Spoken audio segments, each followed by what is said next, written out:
Vighneshwara Vinayaka ವರಪ್ರಸಾದಿಸೋ Gajanana Shri Vighneshwara Vinayaka.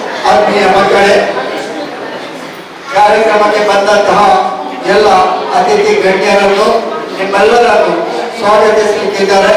ಛೋಟಾಮಂಗಳೂರು Lions ಕ್ಲಬ್ಬಿನ ಅಧ್ಯಕ್ಷೆ lion ಶಶಿಕಾಂತಿ ಉಳ್ಳ. ಎಲ್ಲರಿಗೂ ನಮಸ್ಕಾರ. ಬಬ್ಬುಗಟ್ಟೆ ಸರಕಾರಿ ಶಾಲೆಯ ಮುಖ್ಯೋಪಾಧ್ಯಾಯರಾದ ಮಹೇಶ್ ಬಾಬು ಇವರನ್ನು ಈ ಗಾಂಧಿ ಜಯಂತಿಯ ಈ ದಿನದಂದು ನಾನು ಸಭೆಗೆ ಸ್ವಾಗತಿಸುತ್ತಿದ್ದೆ.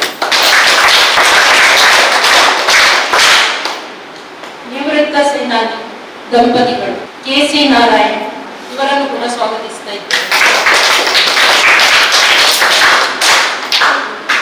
ಸಮಾಜ ಸೇವಕಿ ಸುವಾಸಿನಿ ಬಬ್ಬುಗಟ್ಟೆ ಇವರಿಗೆ ಕೂಡ ಸ್ವಾಗತ ಕೊಡ್ತಾರೆ.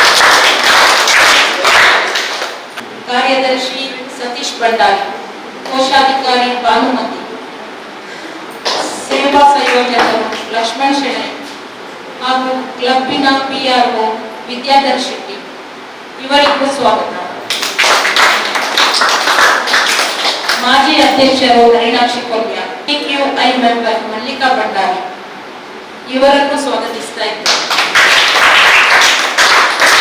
ಆಶ್ರಮದ ಮೇಡಮ್ ಸರು, ಆಡಳಿತ ವರ್ಗ ಹಾಗೂ ಸಿಬ್ಬಂದಿ ವರ್ಗ ಹಾಗೂ ಮಕ್ಕಳಿಗೂ ಸ್ವಾಗತ. ಇಂದಿನ ಈ ದಿನ ಅಕ್ಟೋಬರ್ 2 ಗಾಂಧಿ ಜಯಂತಿ ಹೇಗೋ ಹಾಗೆ ಲಾಲ್ ಬಹದ್ದೂರ್ ಶಾಸ್ತ್ರಿಯವರ ಜನ್ಮದಿನವೂ ಹೌದು. ನಾವಿಂದು ಅವರನ್ನು ಮರೆತೇ ಬಿಟ್ಟಿದ್ದೆ. ದೈಹಿಕ ಬಲಕ್ಕೂ ಮಾನಸಿಕ ಶಕ್ತಿಗೂ ಸಂಬಂಧವೇ ಇಲ್ಲ.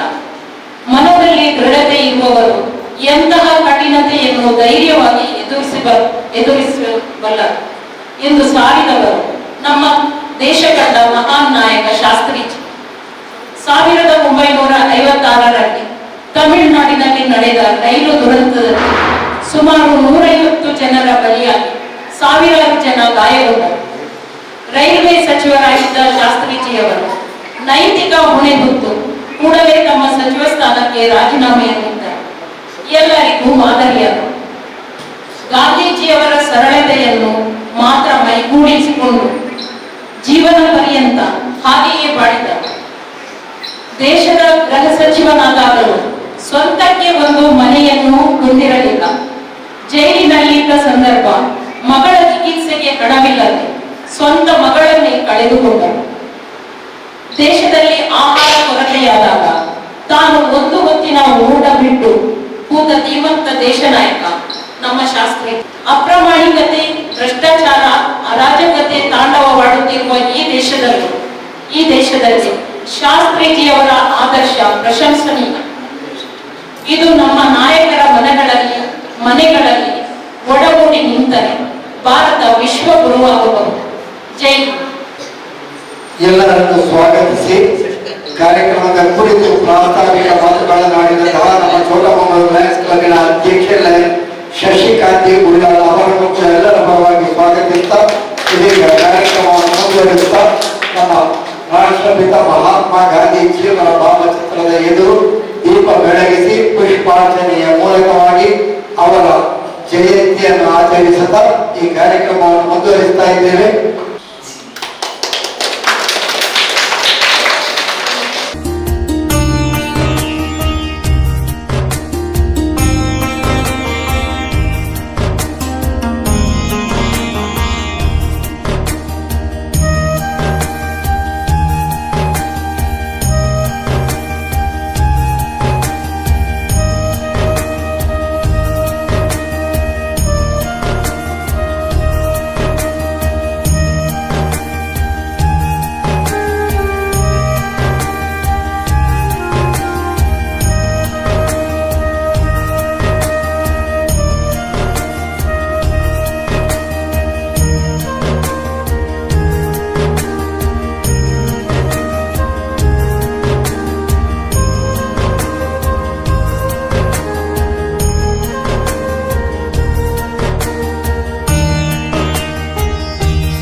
ಪ್ರಿಯ ಬಂಧುಗಳೇ ಮತ್ತು ಬಾಲ ಸಂರಕ್ಷಣಾ ಕೇಂದ್ರದ ಎಲ್ಲ ಬಂಧುಗಳೇ, ಚೋಟಮಂಗಳೂರು ಲಯನ್ಸ್ ಕ್ಲಬ್ಬಿನ ವತಿಯಿಂದ ಇವತ್ತು ನಡೆಯುವಂತಹ ಈ ಒಂದು ಗಾಂಧಿ ಜಯಂತಿ ಮತ್ತು ಸ್ವಚ್ಛತಾ ಮಾಹಿತಿ ಕಾರ್ಯಕ್ರಮದ ಜೊತೆಗೆ ನಮ್ಮ ಪರಿಸರದ ಒಂದು ಶಿಕ್ಷಕರನ್ನು ನಾವು ಗೌರವಿಸ್ತಾ ಇದ್ದೇವೆ. ಮೊನ್ನೆ ತಾನೇ ನಮ್ಮ ಶಿಕ್ಷಕರ ದಿನಾಚರಣೆ ಕಾರ್ಯಕ್ರಮ ಚೋಟಮಂಗಳೂರು ಲಯನ್ಸ್ ಕ್ಲಬ್ಬಿನ ವತಿಯಿಂದ ಇದೇ ಸಭಾಂಗಣದಲ್ಲಿ ನಡೆಯಿತು. ಇವತ್ತು ಬಬ್ಬುಕಟ್ಟೆ ಸರ್ಕಾರಿ ಪ್ರೌಢಶಾಲೆಯ ಮುಖ್ಯೋಪಾಧ್ಯಾಯರು ಮಹೇಶ್ ಬಾಬು ಅವರು ನಮ್ಮೊಂದಿಗಿದ್ದಾರೆ. ಅವರನ್ನು ದಯವಿಟ್ಟು ಸನ್ಮಾನ ಪೀಠಕ್ಕೆ ಆಹ್ವಾನಿಸ್ತಾ ಇದ್ದೇನೆ. ಕರ್ಕೊಂಡು ಬರಬೇಕಾಗಿ ವಿನಂತಿ. ಸರ್ಕಾರಿ ಪ್ರೌಢಶಾಲೆ ಬಬ್ಬುಕಟ್ಟೆ ಇಲ್ಲಿಗೆ ಬಂದು ಕಳೆದ 3 ವರ್ಷಗಳಿಂದ ಈ ಶಾಲೆಯಲ್ಲಿ ಸೇವೆ ಸಲ್ಲಿಸ್ತಾ ಇದ್ದಾರೆ. ಮಹೇಶ್ ಬಾಬು ಅವರು ಮುಖ್ಯೋಪಾಧ್ಯಾಯರಿಗೆ ಆ ಶಾಲೆಯ ಸರ್ವತೋಮುಖ ಅಭಿವೃದ್ಧಿಗಾಗಿ ಮಕ್ಕಳ ಭವಿಷ್ಯಕ್ಕಾಗಿ ಶ್ರಮಿಸ್ತಾ ಇದ್ದಾರೆ. ಅವರ ವೃತ್ತಿ ಜೀವನ, ಶಿಕ್ಷಕರ ಜೀವನ ಇನ್ನಷ್ಟು ಸುಖಮಯವಾಗಿ ಸಾಗಲಿ. ಅವರಿಗೆ ಶ್ರೀ ದೇವರ ಅನುಗ್ರಹದಿಂದ ಉತ್ತರೋತ್ತರ ಭವಿಷ್ಯದಲ್ಲಿ ಒಳ್ಳೆಯ ಆರೋಗ್ಯಗಳನ್ನು ಮಾಡುತ್ತಾ ಅವರಿಗೆ ಅಭಿನಂದನೆ ಸಲ್ಲಿಸ್ತಾ ಇದ್ದಾರೆ.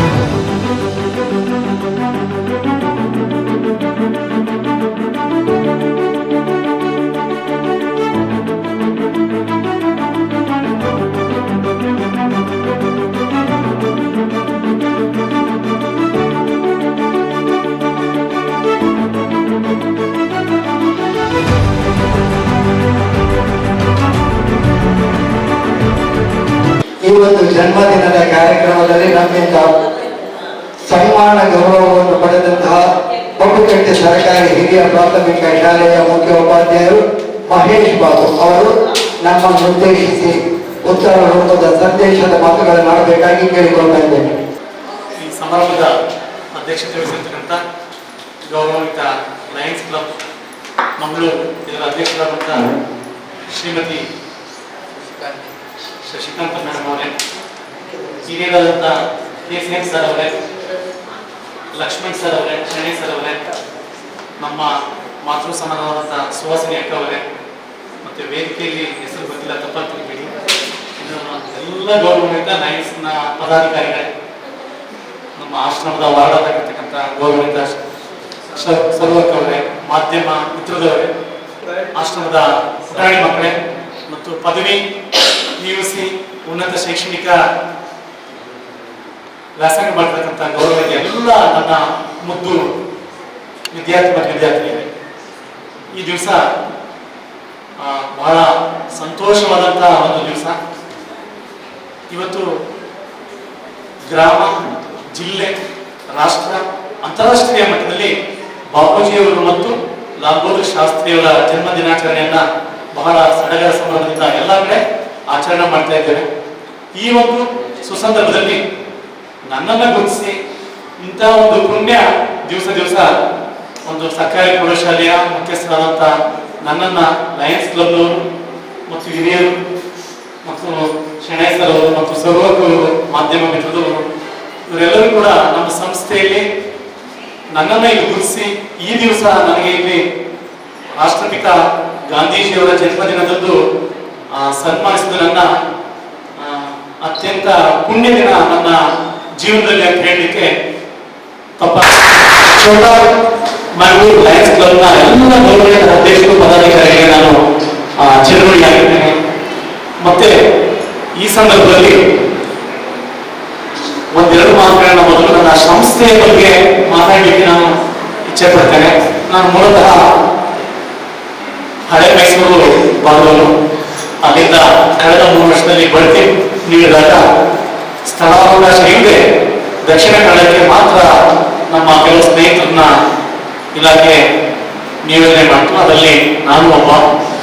ಸಾಮಾನ್ಯವಾಗಿ ನಾವು ದಕ್ಷಿಣ ಕನ್ನಡವನ್ನ, ಅದನ್ನು ವಿಶೇಷವಾಗಿ ಮಂಗಳೂರು ಮತ್ತು ಉಡುಪಿಯನ್ನ ಶೈಕ್ಷಣಿಕ ಮಟ್ಟದಲ್ಲಿ ರಾಜ್ಯದಲ್ಲೇ ಬಹಳ ಮುಂಚೂಣಿ ಸ್ಥಾನದಲ್ಲಿ SSLC ಮತ್ತು PUC ಹಾಗೂ ಉನ್ನತ ಶಿಕ್ಷಣದಲ್ಲಿ ಬಹಳ ಖ್ಯಾತಿಯನ್ನು ಪಡೆದಿರ್ತಕ್ಕಂಥ ಜಿಲ್ಲೆಗಳು ಅಂತ ಹೇಳಿದ್ರೆ ತಪ್ಪಾಗಲ್ಲ.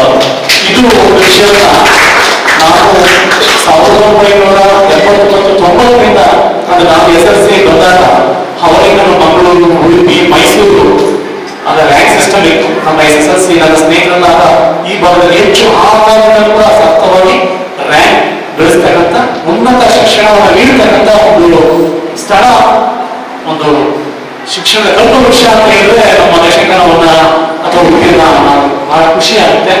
ಇಂತಹ ಒಂದು ಜಿಲ್ಲೆಯಲ್ಲಿ ನನಗೆ ಸ್ಥಳ ಸಿಗ್ತಲ್ಲ, ನಾನು ಇನ್ನೂ ತುಂಬಾ ಬಹಳ ಖುಷಿ ಪಡ್ತಕ್ಕಂಥ ಒಂದು ವಿಚಾರ. ಇದು ಎಲ್ಲರಿಗೂ ಸಿಗ್ಲಿಕ್ಕಿಲ್ಲ. ಯಾಕಂದ್ರೆ ಬಡ್ತಿ ನೀಡುವಾಗ ಅವರ ಸ್ವಸ್ಥಳದಲ್ಲಿ ಸಿಗ್ತದೆ, ಅಲ್ಲದೆ ಕೆಲಸ ಮಾಡ್ತಾರೆ.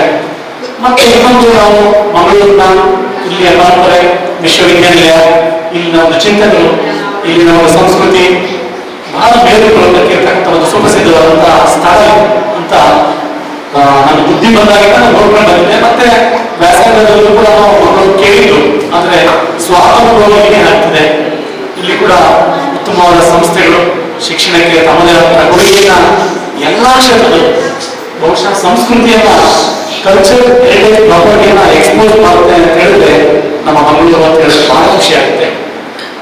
ಮತ್ತೆ ಹಲವಾರು ಸಾಂಸ್ಕೃತಿಕ ಪರಂಪರೆಯನ್ನು ನಾವು ಇಲ್ಲಿ ಮುಂದುವರಿಸ್ತಾ ಇದ್ದೇವೆ. ಈ ಒಂದು ಸ್ಥಳದಲ್ಲಿ ನನಗೆ ಅವಕಾಶ ಸಿಗ್ತಲ್ಲ, ಆಗ ನಮಗೆ ಪರಿಚಯ ಆಗಿದ್ದು ನಮ್ಮ ಪ್ರೀತಿಯ ಗೌರವಾನ್ವಿತ ಸರ್ವರ್ಗಳು ಅವರು ನಾನು ಬರ್ತಾ ಇದ್ದೇನೆ ಅನ್ನೋ ವಿಷಯ ಗೊತ್ತಾದ ತಕ್ಷಣ ನಮ್ಮ ಸರ್ವರ್ಗ ಮತ್ತು ಸುವಾಸನೆ ನನಗಿಂತ ಮುಂಚೆ ನಮ್ಮ ಸಂಸ್ಥೆಗೆ ಯಾರು ಬರ್ತಾರೆ ಈ ಶಾಲೆಗೆ ಮುಖ್ಯ ಶಿಕ್ಷಕರಾಗಿ ಅಂತ ಎಷ್ಟು ನನಗೆ ಅವರೇ ಅಂತ ಗೊತ್ತಿಲ್ಲ, ಅವ್ರಿಗೆ ನಾನೇ ಅಂತ ಗೊತ್ತಿಲ್ಲ. ಆದ್ರೆ ಆ ಪ್ರೀತಿ ಬಾಂಧವ್ಯ ಇದೆಯಲ್ಲ, ಎಷ್ಟೋ ಪೂರ್ವ ಜನ್ಮದ ಆ ಪುಣ್ಯ ನನಗೆ ಸಿಕ್ತು. ಅವರಿಗೆ ನಮ್ಮ ಈ ಸಂದರ್ಭದಲ್ಲಿ ಅವ್ರ ಬಗ್ಗೆ ಒಂದು ಮಾತು ಹೇಳಿ ನಾನು ನನ್ನ ಮುಂದಿನ ಒಂದು ಚಿಂತನೆಗಳು ಗಾಂಧೀಜಿಯವರು ಮತ್ತು ಶಾಸ್ತ್ರೀಜಿಯವರ ಬಗ್ಗೆ ಮಾತಾಡಲಿಕ್ಕೆ ಇಷ್ಟಪಡ್ತೇನೆ. ಸುವಾಸನೆ ಅನ್ನೋರು ಮತ್ತು ಸರ್ವರ್ಗವರು ಅಕ್ಕ ತಂಗಿಯರಾಗಿಲ್ಲ ಗೊತ್ತಿಲ್ಲ. ಮಕ್ಕಳ ಬಗ್ಗೆ ಎಷ್ಟು ಕಾಳಜಿ ಇದೆ ಅಂತ ಹೇಳಿದ್ರೆ ಅಪಾರವಾದ ಗೌರವ, ಪ್ರೀತಿ, ವಾತ್ಸಲ್ಯ, ಪ್ರೇಮ ಅದಕ್ಕೆ ಪದರೇ ಇಲ್ಲ. ಅವರು ಪ್ರತಿ ದಿವಸ ನಮ್ಮ ಶಾಲೆಗೆ ಭೇಟಿ ನೀಡ್ತಾ ಇರ್ತಾರೆ. ಮತ್ತೆ ನಮ್ಮ ಹಲವಾರು ಟ್ರಸ್ಟ್ಗಳಲ್ಲಿ ನಮ್ಮ ಸಂಸ್ಥೆಯಲ್ಲಿ ಅಭೂತಪೂರ್ವ ಫಲಿತಾಂಶವನ್ನು ನೀಡಿದ ತಕ್ಷಣ ಆ ಮಕ್ಕಳಿಗೆ ಒಂದು ಸ್ಕಾಲರ್ಶಿಪ್ ಅನ್ನ ಒಂದು ಟ್ರಸ್ಟ್, ವಿವೇಕ ದತ್ತಿ ಟ್ರಸ್ಟ್ ಡಾಕ್ಟರ್ಸ್ ಅಸೋಸಿಯೇಷನ್ ಇಂದ ಪ್ರತಿ ವರ್ಷ ಒಂದು 35,000-40,000 ಹಣವನ್ನ ಪ್ರತಿಭಾವಂತ ವಿದ್ಯಾರ್ಥಿಗಳಿಗೆ ನೀಡಿಸೋದ್ರ ಜೊತೆಗೆ ಬಹಳ ಅವರು ನೋಡಿ ಈ ವಯಸ್ಸಲ್ಲಿ ಯಾರು ಇಷ್ಟು ಚಟುವಟಿಕೆಯಾಗಿ ಓಡಾಡೋದಿಲ್ಲ. ಮತ್ತೆ ಯಾರು ಅನಾರೋಗ್ಯ ಆದ್ರೆ ಅಂತ ಮಕ್ಕಳಿಗೆ ಚಿಕಿತ್ಸೆ ಅದಕ್ಕೆ ಒಂದು ಎಕ್ಸಾಂಪಲ್, ನಮ್ಮ ಮಗು ಕಿಡ್ನಿ ಪೇಷಂಟ್ ಆಗಿ ಸರ್ ಅದು ಸಫರ್ ಆಗಿ 3 ತಿಂಗಳಲ್ಲಿ ಪಾಪ ಲಾಸ್ಟ್ ಎಕ್ಸಾಮ್ ಬರೆದು ಉತ್ತೀರ್ಣ ಆಗಿ ಮತ್ತೆ ಅಷ್ಟೇ ಪಾಪ ಮಗು ಕಿಡ್ನಿ ಅಂತ ಬೆಳೆದಿ ಅದು ತನ್ನ ಜೀವನವನ್ನು ಕಳೆದು ಅಂತಹ ಸಂದರ್ಭದಲ್ಲಿ ಆ ಮಗುವಿಗೆ ಪೋಷಕರಿಗೆ ಸನ್ಮಾನ್ಯ ಕಾಗಸೆ ಮತ್ತೆ ಅವರ ಟ್ರಸ್ಟ್ ಎಲ್ಲಾ ಸಂಸ್ಥೆಯವ್ರನ್ನ ಸರ್ವಧರ್ಮ ಸಂಸ್ಥೆಯವ್ರನ್ನ ಆ ಸುವಾಸನೆಯನ್ನು ಹೋಗಿ ಆ ಮಗುವಿನ ಚಿಕಿತ್ಸೆ ಏನ್ ಬೇಕು ಎಲ್ಲ ವ್ಯವಸ್ಥೆಯನ್ನ ನೀಡ್ತಕ್ಕಂಥ ಮಹಾ ಮಾನವೀಯತೆ ಉಳ್ಳಂತ ವ್ಯಕ್ತಿಯ ಇದೇ ವಿಷಯನ ಗಾಂಧೀಜಿಯವರು ಮನುಷ್ಯ ಕುವೆಂಪು ಮಾನವೀಯ ಮೌಲ್ಯವನ್ನ ನಾವು ಬೆಳೆಸ್ಕೊಳ್ಳಿಲ್ಲ ಅಂದ್ರೆ ಮನುಷ್ಯನಾಗಿ ಹುಟ್ಟಿದ್ದು ಸಾರ್ಥಕ ಇಲ್ಲ. ನಾವು ಪೇಬ್ಯಾಕ್ ಸೊಸೈಟಿ ಅಂತ ಒಂದು ಮಾತಾಡ್ತೇವೆ. ಪೇಬ್ಯಾಕ್ ಸೊಸೈಟಿ ಅಂದ್ರೆ ಸಮಾಜ ನಮ್ಗೆ ಎಲ್ಲವನ್ನ ಕೊಟ್ಟಿದೆ. ಹಾಗಿದ್ರೆ ನಾನು ಸಮಾಜಕ್ಕೆ ಏನು ಕೊಡ್ಬೇಕು? ಅವ್ರಿಗೆ ಎಲ್ಲ ಒಳ್ಳೆ ಸಂಸಾರ ಇದೆ, ಮಗ ಚೆನ್ನಾಗಿ ಒಳ್ಳೆ ಸಂಪಾದನೆ ಮಾಡ್ತಾರೆ, ಒಳ್ಳೆ ಇಲಾಖೆ ಇರ್ತಾರೆ, ಮಗಳು ಇರ್ತಾರೆ, ಅವ್ರಿಗೆ ಹೊರಗಡೆ ಪಬ್ಲಿಕ್ ಪ್ರಾಪರ್ಟಿ ಏನ್ ಮಾಡ್ತಕ್ಕಂಥ ಅವಶ್ಯಕತೆ ಇಲ್ಲ. ಆದ್ರೆ ಒಂದು ಸೇವೆ ಇದೆಯಲ್ಲ, ಆ ಸೇವೆ ನಮ್ಮ ಸಂಸ್ಥೆಗೆ ಕಂಪ್ಯೂಟರ್ ಕೊಡ್ಸೋದು, ಚೇರ್ ಕೊಡ್ಸೋದು, ಮತ್ತೆ ಲ್ಯಾಪ್ಟಾಪ್ ಕೊಡ್ಸೋದು, ಸ್ಮಾರ್ಟ್ ಟಿವಿ ಕೊಡ್ಸೋದು, ಎಲ್ಲ ಬಗೆಯ ಕೀರ್ತಿ ನಿಜವಾಗ್ಲೂ ಆ ಸನ್ಮಾನ ನಮ್ಮ ಸುವಾಸನೆ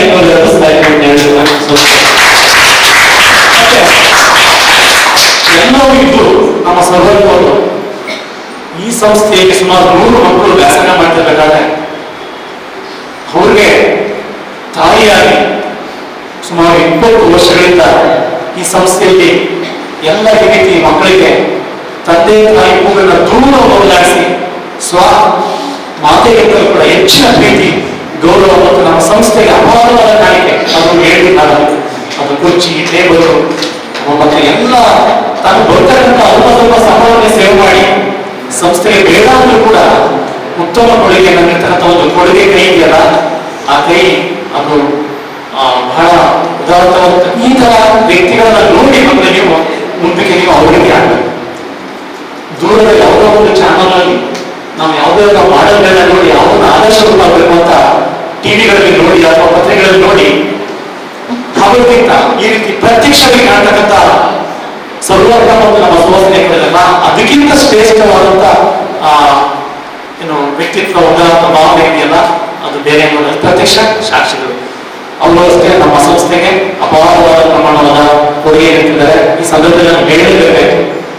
ಈ ತದನಂತರ ಇದನ್ನೆಲ್ಲ ನೋಡಿ ನಾನು 25 ವರ್ಷದ ಜೀವನದಲ್ಲಿ ನಾನು ಎಲ್ಲೂ ಕೂಡ ಸನ್ಮಾನ ಎಲ್ಲೂ ಕೂಡ ಹೋಗ್ಲಿಕ್ಕೆ ನನಗೆ ಸಮಾಜ ಗುರುಸಿರ್ಬೋದು, ಆದ್ರೆ ನಾವು ಮಾಡತಕ್ಕಂಥ ಸೇವೆ ಇದೆಯಲ್ಲ ಅದನ್ನ ಇವತ್ತು ಗುರುಸಿದ್ದಕ್ಕೆ ನಾನು ಅತ್ಯಂತ ಚಿರಋಣಿಯಾಗಿದ್ದೇನೆ ಅಂತ ಹೇಳ್ತಾ,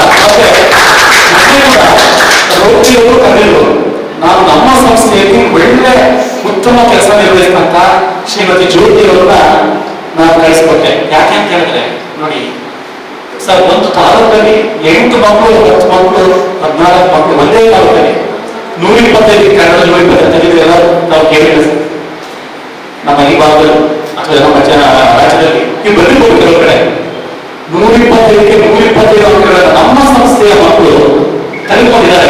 8 ಮಕ್ಕಳು 125ಕ್ಕೆ 125, 6 ಮಕ್ಕಳು 125ಕ್ಕೆ 124. ಇಂಥ ಅಭೂತಪೂರ್ವ ಸಾಧನೆ ಮಾಡುವಂತ ಗೌರವದಿಂದ ಶ್ರೀಮತಿ ಜ್ಯೋತಿ ಕನ್ನಡ ಶಿಕ್ಷಕಿ ಬಹುಪೇಟೆ ಶಾಲೆಯವರನ್ನ ನಾನು ರೋಟರಿ ಸಂಸ್ಥೆಗೆ ಅವರು ಅವ್ರನ್ನ ಕಳಿಸ್ಕೊಟ್ಟಾಗ ನನಗೆ ಅತ್ಯಂತ ಖುಷಿ ಆಯಿತು. ಅಷ್ಟು ಸಾಧನೆ ಮಾಡಿರ್ತಕ್ಕಂಥವ್ರು ಆಗಿದೆ. ಈಗ ನೀವು ಈ ಒಂದು ಸನ್ಮಾನವನ್ನ ನಾನು ಮಾಡಿದ ಮೇಲೆ ನನ್ನ ಜವಾಬ್ದಾರಿ ಇನ್ನೂ ಇಬ್ಬರಿದ್ದೇನೆ. ಇನ್ನು ನಾವು ಬಹಳ ಎಚ್ಚರಿಕೆಯಿಂದ ಹೆಜ್ಜೆ ಇಡಬೇಕಾಗುತ್ತೆ. ಮತ್ತೆ ಆದಷ್ಟು ಮಕ್ಕಳಿಗೆ ನಾವು ಕೂಡ ಒಂದು ಸೇವಾ ಮನೋಭಾವನೆಯನ್ನ ಕೇವಲ ಸರ್ಕಾರಿ ಶಾಲೆ ಬೆಳವಣಿಗೆ ಪಾಠ ಮಾಡೋದು ಮತ್ತೆ ಬೆಳವಣಿಗೆ ಮಕ್ಕಳು ಕಲಿಸಿದ ಸಂದರ್ಭ ನಾವು ಕೆಲವು ಮಾನವೀಯ ಗುಣಗಳನ್ನ ನಮ್ಮ ಶಿಕ್ಷಕ ಬಂಧುಗಳ ಜೊತೆ ಹಂಚಿಕೊಳ್ಳಲಿಕ್ಕೆ ಬಹಳ ಖುಷಿ ಆಗ್ತದೆ. ಇಲ್ಲಿ ಆಶ್ರಮ ಮಕ್ಕಳು ಏನಾದ್ರು ಹುಷಾರಿಲ್ಲ ಅಂದ್ರೆ ಸರ್, ನಾವು ಇಮಿಡಿಯೇಟ್ ಆಗಿ ಸರ್ವರ್ಗೆ ಫೋನ್ ಮಾಡಿ ಒಂದು ಆಟೋ ವ್ಯವಸ್ಥೆ ಮಾಡಿ ಕಳಿಸ್ತೇವೆ. ಅದು ಹೇಳ್ಕೊಂಡು ಸುತ್ತ 15 ಕಿಲೋಮೀಟರ್ ನಮ್ಮ ಶಾಲೆ ಬಂದು ಬರ್ತಾರೆ. ನಮ್ಮ ಶಾಲೆಯಲ್ಲಿ ಉಚಿತ ಎಲ್ಲ ಸರ್ಕಾರದ ಬರ್ತಕ್ಕಂಥ ವ್ಯವಸ್ಥೆ. ನಾವು ಮೊದಲನೇದಾಗಿ ಮಕ್ಕಳ ಆರೋಗ್ಯದ ಬಗ್ಗೆ ಸರ್ ಮಾತಾಡ್ತಾ ಇರೋದು ನನ್ನ ಜೊತೆ ತುಂಬಾ ವಿಚಾರಗಳನ್ನ ಹಂಚಿಕೊಂಡು, ನೀವು MSc MBBS engineering ITI education ಏನೇ ಓದಿದ್ರು ಕೂಡ ಮಾನವೀಯ ಮೌಲ್ಯ ಇದೆಯಲ್ಲ ಅದ್ರ ಮುಂದೆ ಎಲ್ಲ ಸರ್ವಜ್ಞ ಯಾವ ಡಾಕ್ಟರೇಟ್ ಬಂದಿದ್ರು ಸರ್? ಬಸವಣ್ಣವರು ಡಾಕ್ಟರೇಟ್ ಬಂದಿಲ್ಲ. ಬಸವಣ್ಣವ್ರ ತತ್ವಗಳು ಸರ್ವಜ್ಞರ ತತ್ವಗಳನ್ನ ಓದ್ಕೊಂಡು ಇವತ್ತು ಡಾಕ್ಟರೇಟ್ ಪಡಿತಾರೆ. ಹೌದಲ್ವಾ? ಅದಕ್ಕೆ ಎಜುಕೇಶನ್ ಕ್ವಾಲಿಫಿಕೇಶನ್ ಇಂದ ಮನುಷ್ಯನಿಗೆ ಮೂಲಭೂತ ಮಾನವೀಯ ಮೌಲ್ಯಗಳು ಅತ್ಯಂತ ಬಹಳ ಮೂಲಭೂತವಾಗಿ ಅದನ್ನು ಸೇರಿಸಬೇಕು. ಇಷ್ಟು ಹೇಳಿ ನಾನು ನೇರವಾಗಿ ಮೇಡಮ್ ಅವರು ರಾಜ್ಯದಲ್ಲಿ ಶಾಸ್ತ್ರೀಜಿಯವರನ್ನ ಮತ್ತು ಗಾಂಧೀಜಿಯವರನ್ನ ಈ ದಿವಸ ಅಂತಾರಾಷ್ಟ್ರೀಯ ಮತ್ತು ರಾಜ್ಯ ಗ್ರಾಮ ಎಲ್ಲ ಮಟ್ಟದಲ್ಲೂ ಆಚರಿಸ್ತಾ ಇದ್ದೀರಲ್ಲ. ನಮ್ಮ ಶಾಲೆಯಲ್ಲಿ ಅತ್ಯಂತ ಬಹಳ ವಿಜೃಂಭಣೆಯಿಂದ ಆಚರಣೆ ಮಾಡ್ಬೋದು. ಯಾಕೆ ಶಾಸ್ತ್ರೀಜಿಯವರನ್ನ ನಾವು ಇವತ್ತು ಒಂದು ಉನ್ನತ ಸ್ಥಾನದಲ್ಲಿ ಪೊಲಿಟಿಕ್ಸ್ ಅಲ್ಲಿ ಸರ್ ಸ್ಟೇಟ್ಸ್ಮನ್ಸ್ ಅಂತ ಹೇಳ್ತೀವಿ, ಮುತ್ಸದ್ದಿತನ ಸ್ಟೇಟ್ಸ್ಮನ್.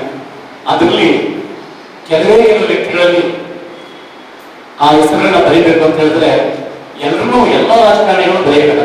ಯಾರು ಉತ್ತಮವಾದಂತ ಆಡಳಿತವನ್ನು ನೀಡಿ ಕ್ಲೀನ್ ಹ್ಯಾಂಡ್ ಅಂತ ಒಂದು ಪದ, ಸ್ವಚ್ಛ ಕೈ ಆಡಳಿತದಲ್ಲಿ ಯಾವುದೇ ಭ್ರಷ್ಟಾಚಾರ ಮಾಡ್ತಾರೆ, ಸಮಾಜದ ಏಳಿಗೆಗಾಗಿ ದುಡಿತಕ್ಕಂಥ ವ್ಯಕ್ತಿಗಳನ್ನ ನಾವು ಸ್ಟೇಟ್ಸ್ಮನ್ ಅಂತ ಒಂದು ವ್ಯಕ್ತಿತ್ವ ಉಳ್ಳಂತ ವ್ಯಕ್ತಿಗಳು ಅಂತ ಹೇಳಿದ್ರೆ ಗಾಂಧೀಜಿಯವರು ಮತ್ತು ಲಾಲ್ ಬಹದ್ದೂರ್ ಶಾಸ್ತ್ರಿಯವರ ಬಗ್ಗೆ ಮೊದಲನೇ ನಾನು ಮಾತಾಡ್ತೇನೆ.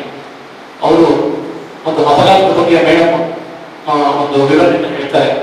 ಇವತ್ತು ಒಂದು ಗ್ರಾಮ ಪಂಚಾಯತ್ ಅಧ್ಯಕ್ಷನಾಗಬೇಕಾದ್ರೆ ಅಥವಾ ಒಂದು ಜಿಲ್ಲಾ ಪಂಚಾಯತ್ ಸದಸ್ಯನಾಗಬೇಕಾದ್ರೆ ಅಥವಾ ಒಂದು MLA ಒಂದು ಪೊಲಿಟಿಕ್ಸ್ ಅಲ್ಲಿ ಭಾಗವಹಿಸಬೇಕಾದ್ರೆ ತಮಗೆಲ್ಲ ಗೊತ್ತಿದೆ, ಮಾಧ್ಯಮಗಳನ್ನು ನೋಡ್ತೇವೆ, ಎಷ್ಟು ಕಷ್ಟ ಇದೆ. ಮತ್ತೆ ಯಾವ ರೀತಿ ಆ ಒಂದು ಪ್ರೋಗ್ರೆಸಿವ್ ಆಗಿ ಬೆಳೆದು ಅವರು ಒಂದು ಪದವಿಯನ್ನು ಪಡ್ಕೊಳ್ತಾರೆ, ಲಾಭಿಯನ್ನ ಮಾಡಿ ಒಂದು ಪದವಿಯನ್ನು ಪಡ್ಕೊಳ್ತಾರೆ. ಮತ್ತೆ ಆ ಪದವಿಯನ್ನು ಬಿಡ್ಲಿಕ್ಕೆ ಇಚ್ಛೆ ಪಡೋದಿಲ್ಲ. ನೆಹರು ನಂತರ ನಮ್ಮ ಭಾರತದಲ್ಲಿ ಅನೇಕ ಮಂದಿ, ನೆಹರುಗಳ ಕಾಲವಾದ ನಂತರ ಅನೇಕ ಮಂದಿ ಉನ್ನತ ಮಟ್ಟದ ನಾಯಕರು ಇರ್ತಾರೆ. ಅದರಲ್ಲಿ ಶಾಸ್ತ್ರಿಯವರನ್ನ ಆಯ್ಕೆ ಯಾಕೆ ಮಾಡ್ತಾರೆ? ಶಾಸ್ತ್ರಿಯವರು ಯಾವತ್ತು ನಾನು ಪ್ರಧಾನಮಂತ್ರಿ ಆಯ್ತು ನನಗೆ ಪ್ರಧಾನ ಪಟ್ಟ ಕೊಡಿ ಅಂತ ಕೇಳಿಲ್ಲ. ಲಾಲ್ ಬಹದ್ದೂರ್ ಶಾಸ್ತ್ರಿಯವರು ನನಗೆ ಪ್ರಧಾನಮಂತ್ರಿ ಪಟ್ಟ ಕೊಡಿ ಅಂತ ಕೇಳಿಲ್ಲ. ಅವರ ಒಂದು ಸ್ವಾಭಿಮಾನ, ಅವರ ಒಂದು ಸದ್ಗುಣ, ಅವರ ಒಂದು ಉತ್ಕೃಷ್ಟವಾದಂತಹ ಒಂದು ಚಿಂತನೆ, ಅವರ ಒಂದು ನಾಯಕತ್ವದ ಒಂದು ಮಾದರಿ. ದಕ್ಷಿಣ ಆಫ್ರಿಕಾದಿಂದ ಮಹಾತ್ಮ ಗಾಂಧಿಯವರು ಭಾರತಕ್ಕೆ ವಾಪಸ್ಸಾಗಿ ಅಲ್ಲಿ ವರ್ಣಭೇದ ನೀತಿಯನ್ನ ತೊಡಗಿಸಿಕೊಂಡು ಅದರ ವಿರುದ್ಧ ಹೋರಾಟ ಮಾಡಿ ಜಯಶೀಲರಾಗಿ ಭಾರತಕ್ಕೆ ಬಂದಾಗ, ಇಲ್ಲಿ ಸ್ವಾತಂತ್ರ್ಯ ಸಂಗ್ರಾಮದಲ್ಲಿ ಗಾಂಧೀಜಿಯವರು ಧುಮುಕಿದಾಗ ನಮ್ಮ ಶಾಸ್ತ್ರಿಯವರು ಕೇವಲ 16 ವರ್ಷದ ಬಾಲಕ. 16 ವರ್ಷ ಅಂದ್ರೆ ಎಸ್ ಎಲ್ ಸಿ ಓದಿರ್ತಕ್ಕಂಥ ಅಥವಾ PUC +1 ಓದಿರ್ತಕ್ಕಂಥ ಒಬ್ಬ ಬಾಲಕ. ಆ ಬಾಲಕ ಗಾಂಧೀಜಿಯವರ ಪ್ರಭಾವಕ್ಕೆ ಒಳಗಾಗಿ, ಗೋಖಲೆಯವರ ಪ್ರಭಾವಕ್ಕೆ ಒಳಗಾಗಿ ಸ್ವಾತಂತ್ರ್ಯ ಸಂಗ್ರಾಮದಲ್ಲಿ ಧುಮುಕ್ತಾ ಇತ್ತು. ಅವ್ರನ್ನ 16ನೇ ವಯಸ್ಸಿಗೆ ಜೈಲಿನಲ್ಲಿ ಬಂಧಿಸ್ತಾರೆ. 16ನೇ ವಯಸ್ಸಿನಲ್ಲಿ, ಅದು ನಿಮ್ಮ ವಯಸ್ಸು, ಆಗ ಜೈಲುವಾಸವನ್ನ ಅನುಭವಿಸ್ತಾರೆ. ತದನಂತರ ಅವರು ಎಳೆ ಬಾಲಕ ಅಂತ ಹೇಳಿ ಅವ್ರನ್ನ ಜೈಲಿನಿಂದ ವಾಪಸ್ ಬಿಡ್ತಾರೆ. ಆ ಜೈಲಿನ ಕಹಿ ಅನುಭವ ಆದ್ರೂ ಕೂಡ ಅವರು ಮುಂದಿನ ದಿನಗಳಲ್ಲಿ ಈ ಸ್ವಾತಂತ್ರ್ಯ ಸಂಗ್ರಾಮದಿಂದ ಯಾವತ್ತೂ ಕೂಡ ಅವರು ಹಿಂದೆ ಬೀಳಿಲ್ಲ. ಮತ್ತೆ ಮತ್ತೆ ಈ ಅಗ್ರಪಂಥಿ ನಾಯಕರ ಜೊತೆ ಹೋರಾಟ ಮಾಡಿ ಅವರ ಬಾಲ್ಯ ಹೇಗಿತ್ತು ಅಂತ ಹೇಳಿದ್ರೆ ಒಂದು ಕ್ಷಣದಲ್ಲಿ ನಾವು ಯೋಚನೆ ಮಾಡ್ತೇವೆ. ಕಿತ್ತು ತಿನ್ನುವ ಬಡತನ, ಒಂದು ಸಚ್ಚಾರಿತ್ರ ಕುಟುಂಬದ ವ್ಯಕ್ತಿ, ಒಂದು ಒಳ್ಳೆ ಕುಟುಂಬದಿಂದ ಬಂದಂತ ವ್ಯಕ್ತಿ. ಶ್ರೀರಾಮ್, ವಸ್ತವ, ಶಾರದಾ ಮತ್ತು ರಾಮ್ ದುಲೇರಿ ಅವರ ಪುತ್ರನಾಗಿ ಕೇವಲ 18 ತಿಂಗಳಿದ್ದಾಗ ಅವರ ತಂದೆ ತೀರಿಕೊಳ್ತಾರೆ. ಆಗ ಅವರ ತಾಯಿ ತಾತನ ಮನೆ ಕರ್ಕೊಂಡೋಗಿ ಅವ್ರನ್ನ ಓದಿಸಿ ಅವರಲ್ಲಿ ಸ್ವಾಭಿಮಾನ ಕಿಚ್ಚನ್ನ ಬೆಳೆಸ್ತಾರೆ. ಅವರ ಒಂದು ಸ್ವಭಾವ ಈ ರಾಷ್ಟ್ರದ 2ನೇ ಪ್ರಧಾನಮಂತ್ರಿ ಅಂದ್ರೆ ನೆಹರು ಸಂಪುಟದಲ್ಲಿ ಮಂತ್ರಿ ಆಗಿರ್ತಾರೆ, ಗೃಹ ಮಂತ್ರಿ ಆಗಿರ್ತಾರೆ, ಬೆಳಗ್ಗೆ ಸಾರಿಗೆ ಮಂತ್ರಿ ಕೂಡ ಆಗಿರ್ತಾರೆ. ಗೃಹ ಮಂತ್ರಿ ಆದರೂ ಕೂಡ ಅವ್ರಿಗೆ ಒಂದು ಮನೆ ಇರೋದಿಲ್ಲ. ಅಷ್ಟು ಪ್ರಾಮಾಣಿಕರು. ಅವರು ಸತ್ತಾಗ ಅವರ ಅಕೌಂಟ್ ಅಲ್ಲಿ ಬ್ಯಾಲೆನ್ಸ್ ಅಲ್ಲಿ ಅಮೌಂಟೇ ಇರಲಿಲ್ಲ, ಬ್ಯಾಂಕ್ ಬ್ಯಾಲೆನ್ಸ್ ಅಲ್ಲಿ. ಇವತ್ತು ಒಂದು ಯಾವುದೋ ಒಂದು ಸಣ್ಣ ಪುಟ್ಟ ಕೋರ್ಸ್ ಬಿಟ್ರೆ ತಾವೆಲ್ಲ ಪತ್ರಿಕೆ ನೋಡ್ತೀವಿ, ತಾನೇ ಅಂತ ವಿಚಾರ ಅಲ್ಲ, ದೊಡ್ಡ ದೊಡ್ಡ ಲಾಭಿ ಮಾಡ್ತಾರೆ ಅಂತ. ಪ್ರಧಾನಮಂತ್ರಿ ಶಾಸ್ತ್ರೀಜಿಯವರು ಆ ಒಂದು ಕ್ಷಣ ನೆಹರು ಮರಣ ನಂತರ ಭಾರತ ಬಹಳ ಸಂಕಷ್ಟಕ್ಕೆ ಒಳಗಾಗಿತ್ತು. ಆ ಕಡೆ ಬಹಳ ಅಕ್ಕಪಕ್ಕದ ರಾಷ್ಟ್ರಗಳು ನಮ್ಮ ಮೇಲೆ ಯುದ್ಧ. ನೆಹರು ಪೀರಿಯಡ್ 3 ಸಾರಿ ಚೈನಾ ಯುದ್ಧ ಮಾಡಿ ನಾವು ಸೋತಿದ್ದು. ಅದನ್ನ ಅಡ್ವಾಂಟೇಜ್ ತಗೋಬೇಕು ಅನ್ನೋ ದೃಷ್ಟಿಯಿಂದ ಪಾಕಿಸ್ತಾನ ನೆಹರು ಅವರು ಸತ್ತಾಗ ನಮ್ಮ ಮೇಲೆ ಏಕಾಏಕಿ ಮುನ್ಸೂಚನೆ ವಿರುದ್ಧ ದಾಳಿ ಮಾಡುತ್ತೆ. ಆ ದಾಳಿಯನ್ನ ಬಹಳ ಪ್ರಬಲವಾಗಿ ಧೈರ್ಯದಿಂದ, ಕೆಚ್ಚನದಿಂದ ಮಿಲಿಟರಿಗೆ ಆರ್ಡರ್ ಕೊಟ್ಟು ಆ ಸೈನ್ಯವನ್ನು ಹಿಮ್ಮೆಟ್ಟಿ ನಮ್ಮ ಭೂಪ್ರದೇಶಗಳನ್ನ ಉಳಿಸ್ಕೊಂಡಂತ ಜೈ ಜವಾನ್ ಜೈ ಕಿಸಾನ್ ಅಂತ ಹೇಳ್ತಕ್ಕಂಥ ಶ್ರೇಷ್ಠ ವ್ಯಕ್ತಿ ಲಾಲ್ ಬಹದ್ದೂರ್ ಶಾಸ್ತ್ರಿ. ಅದಕ್ಕೆ ಅವ್ರನ್ನ ಮೂರ್ತಿ ಚಿಕ್ಕದಾದರೂ ಕೀರ್ತಿ ದೊಡ್ಡದು ಅಂತ. ತದನಂತರ ಮೇಡಮ್ ಹೇಳಿದಾಗ ಆಸ್ಪತ್ರೆಗಳು ಕೂಡ ಖರ್ಚಿಲ್ಲದೆ ಮಗಳನ್ನ ಕೂಡ ಕಳ್ಕೊತಾರೆ. ಮತ್ತೆ ಒಳ್ಳೆ ಉತ್ತಮವಾದಂತ ಆಡಳಿತ. 1-2 ಎಕ್ಸಾಂಪಲ್ ಹೇಳ್ತೀನಿ. ಈ ಪೊಲೀಸ್ನವರು ಲಾಠಿ ಚಾರ್ಜ್ ಮಾಡಿದ್ರೆ ಸರ್, ಅದರಲ್ಲಿ ಸ್ವಸನೇಕ ಅಮಾಯಕರು, ಅಪರಾಧಿಗಳು, ನಿರಪರಾಧಿಗಳು ಎಲ್ಲರೂ ಹೇಳ್ತಾರೆ. ಇದನ್ನ ಮನಗೊಂಡು ಶಾಸ್ತ್ರಿಯವರು ಇಲ್ಲ, ಈ ಲಾಠಿ ಚಾರ್ಜ್ ಮಾಡಿದ್ರೆ ಪಾಪ ಬೇಡ, ನಾವು ಬೇರೆ ಪರ್ಯಾಯ ವ್ಯವಸ್ಥೆ ಮಾಡೋಣ ಅಂತೇಳಿ ಜಲಪಿರಂಗಿ ಅಂದ್ರೆ ಗುಂಪುಗಳನ್ನ ಚಲಿಸ್ತಕ್ಕಂಥದಕ್ಕೆ ನೀರನ್ನ ಸ್ಪ್ರೇ ಮಾಡ್ತಕ್ಕಂಥ ಒಂದು ಹೊಸ ತತ್ವ. ಅದರಿಂದ ಯಾರಿಗೂ ಏಟಾಗೋದಿಲ್ಲ. ನೀರಿನ ಫೋರ್ಸ್ಗೆ ಜನ ಚಲಪಿಲಿ ಆಗ್ತಾರೆ. ಅದೊಂದು ಆಡಳಿತವನ್ನು ತರ್ತಾರೆ. ಮತ್ತೆ ಭ್ರಷ್ಟಾಚಾರವನ್ನ ತಡೆಗಟ್ಟಬೇಕು ಅಂತಕ್ಕಂಥ ಒಂದು ದೊಡ್ಡ ನಿಲುವನ್ನ ಆ ಕಾಲದಲ್ಲೇ ಶಾಸ್ತ್ರೀಜಿಯವರು ನಮ್ಮ ಆಡಳಿತ ಕೇವಲ 18 ತಿಂಗಳಲ್ಲಿ ಎಂತ ಆಡಳಿತವನ್ನು ಅವರು ನೀಡಿದ್ರು ಅಂತ ಹೇಳಿದ್ರೆ ಅದಕ್ಕೋಸ್ಕರ ಅವರು ಇವತ್ತು ಕೂಡ ಅವ್ರನ್ನ ನೆನೆಸ್ಕೊಳ್ತೀವಿ. ಮತ್ತೆ ಪ್ರಪ್ರಥಮವಾಗಿ ಸಾರಿಗೆ ಸಚಿವರಾಗಿದ್ದಾಗ ಮಹಿಳಾ ಕಂಡಕ್ಟರ್ನ ನೇಮಕ ಮಾಡಲಿಕ್ಕೆ ಆದೇಶವನ್ನ ನೀಡ್ತಾ ಬಂದರು. ಇವೆಲ್ಲಕ್ಕಿಂತ ಮುಖ್ಯವಾಗಿ ಹಸಿವಿನಿಂದ ಕೂಡಿತ್ತು ದೇಶ. ಆಗ ಹಸಿರು ಕ್ರಾಂತಿ ಮತ್ತು ಇನ್ನೊಂದು ಹಾಲಿನ ಕ್ರಾಂತಿ ಹಸುವನ್ನ ಹೋರಾಡಿಸಲಿಕ್ಕೆ ಒಂದು ಘೋಷಣೆ ಹೊರಡಿಸ್ತಾರೆ. ಸರ್ ನಮಗೆ ಹೇಳಿದ್ರು, ಉಪವಾಸ ಪ್ರತಿ ಸೋಮವಾರ ದೇಶಕ್ಕೆ ಒಂದು ಕರೆ ಕೊಡ್ತಾರೆ.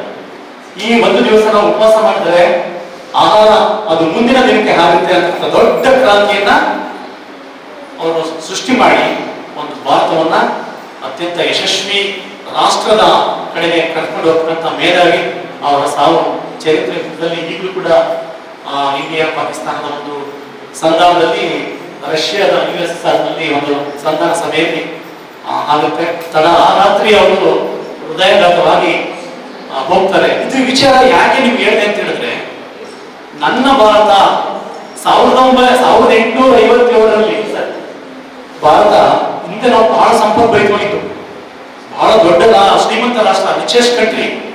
ನಮ್ಮ ಸಂಪನ್ಮೂಲಗಳನ್ನು ಬ್ರಿಟಿಷರು ದೋಚಿಕೊಂಡು ಹೋಗ್ಬಿಟ್ರು. ಆಗಿದ್ದ 1857ರಿಂದ ಈಸ್ಟ್ ಇಂಡಿಯಾ ಕಂಪನಿಯು ಆಳ್ವಿಕೆ ಮಾಡಿ 1947 ತನಕ ನಮ್ಮ ಆಸ್ತಿ ಸಂಪತ್ತು ಎಲ್ಲವನ್ನು ಲೂಟಿ ಮಾಡಿದಾಗ ನಮ್ಮ ಖಜಾನೆ ಏನಾಗಿತ್ತು, ಆ ಖಜಾನೆಯನ್ನ ನೆಹರು ಅವರಿಂದ ಹಿಡಿದು ಈಗಿನ ಪ್ರಧಾನಿ ಮಂತ್ರಿಯವರ ತನಕ ಅಭಿವೃದ್ಧಿಯತ್ತ ತಗೊಂಡು ಬಂದಿರೋದು ಬಹಳ ಸಂತೋಷಕರವಾದ ವಿಚಾರ. ಆ ಭಾರತ ಹೇಗಿತ್ತು ಮತ್ತೆ ಈಗ ಭಾರತ ಹೇಗಿದೆ ಅಂತಕ್ಕಂಥ ಒಂದು ಚಿಂತನೆ ಹೊಂದಿರತಕ್ಕಂಥ ಶ್ರೇಷ್ಠ ವಾಗ್ಮಿ. ಇದಕ್ಕೆ ಪೂರಕ ಗಾಂಧೀಜಿಯವರ ಪ್ರೇರಣೆ. ಗಾಂಧೀಜಿಯವರು ನಾವು ಅಂತಾರಾಷ್ಟ್ರೀಯ ನಾಯಕರು, ಕೇವಲ ನಮ್ಮ ರಾಷ್ಟ್ರದ ನಾಯಕರಲ್ಲ. ಸಣ್ಣ ಬಾಲಕ ಇದ್ದಾಗ ಗಾಂಧೀಜಿಯವರು ನಿಮಗೆ ಎದುರು ಬರ್ತಾ ಇದ್ರು, ನಾಚಿಕೆ ಇತ್ತು, ಎಲ್ಲಿ ಯಾರು ಏನ್ ಹೇಳ್ತಾರೆ ಅಂತಕ್ಕಂಥ ಒಂದು ಭಯದಿಂದ ಗಾಂಧೀಜಿಯವರು ಓಡಾಡ್ತಾ ಇದ್ರು. ಅಂತಹ ಒಬ್ಬ ಬಾಲಕ ವಿಶ್ವದ ಅಗ್ರಮಾನ್ಯ ನಾಯಕರಾಗಿ ಅಂತಾರಾಷ್ಟ್ರೀಯ ಮಟ್ಟದಲ್ಲಿ ಗುರುಸ್ಕೊತಾರೆ ಅಂತ ಹೇಳಿದ್ರೆ ಎಷ್ಟು ಗೌರವ ನಮಗೆ ಗಾಂಧೀಜಿಯವರ ಬಗ್ಗೆ.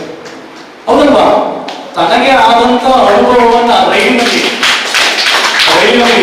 ವರ್ಣಭೇದ ನೀತಿಯಿಂದ ಗಾಂಧೀಜಿಯವರ ಹೊರದಬ್ಬಿದ ಆ ಬ್ರಿಟಿಷರು ಆ ನೋವನ್ನ ನುಂಗಿ ತಾವು ವರ್ಣಭೇದ ನೀತಿ ವಿರುದ್ಧ ಹೋರಾಟ ಮಾಡಿ ಜಯಗಳಿಸಿ ಗೋಖಲೆಯವರ ಪ್ರಭಾವಕ್ಕೆ ಒಳಗಾಗಿ ಭಾರತಕ್ಕೆ ಬಂದು ಅಂತಹ ಒಂದು ಸಂದರ್ಭದಲ್ಲಿ ನಾಯಕತ್ವವನ್ನು ವಹಿಸಿಕೊಂಡು ಹಲವಾರು ಸತ್ಯಾಗ್ರಹಗಳನ್ನು ಮಾಡಿ ಸ್ವಾತಂತ್ರ್ಯಕ್ಕೆ ಕರೆ ಕೊಟ್ಟಂತ ಮಹಾನ್ ಚೇತನ ಗಾಂಧೀಜಿಯವರು ಮನಸ್ಸು ಮಾಡಿದ್ರೆ ಅವರು ಭಾರತದಲ್ಲಿ ಎಂತೆಂಥ ಹುದ್ದೆಗಳನ್ನ ಕೊಟ್ಟು ತಗೋಬೋದಿತ್ತು.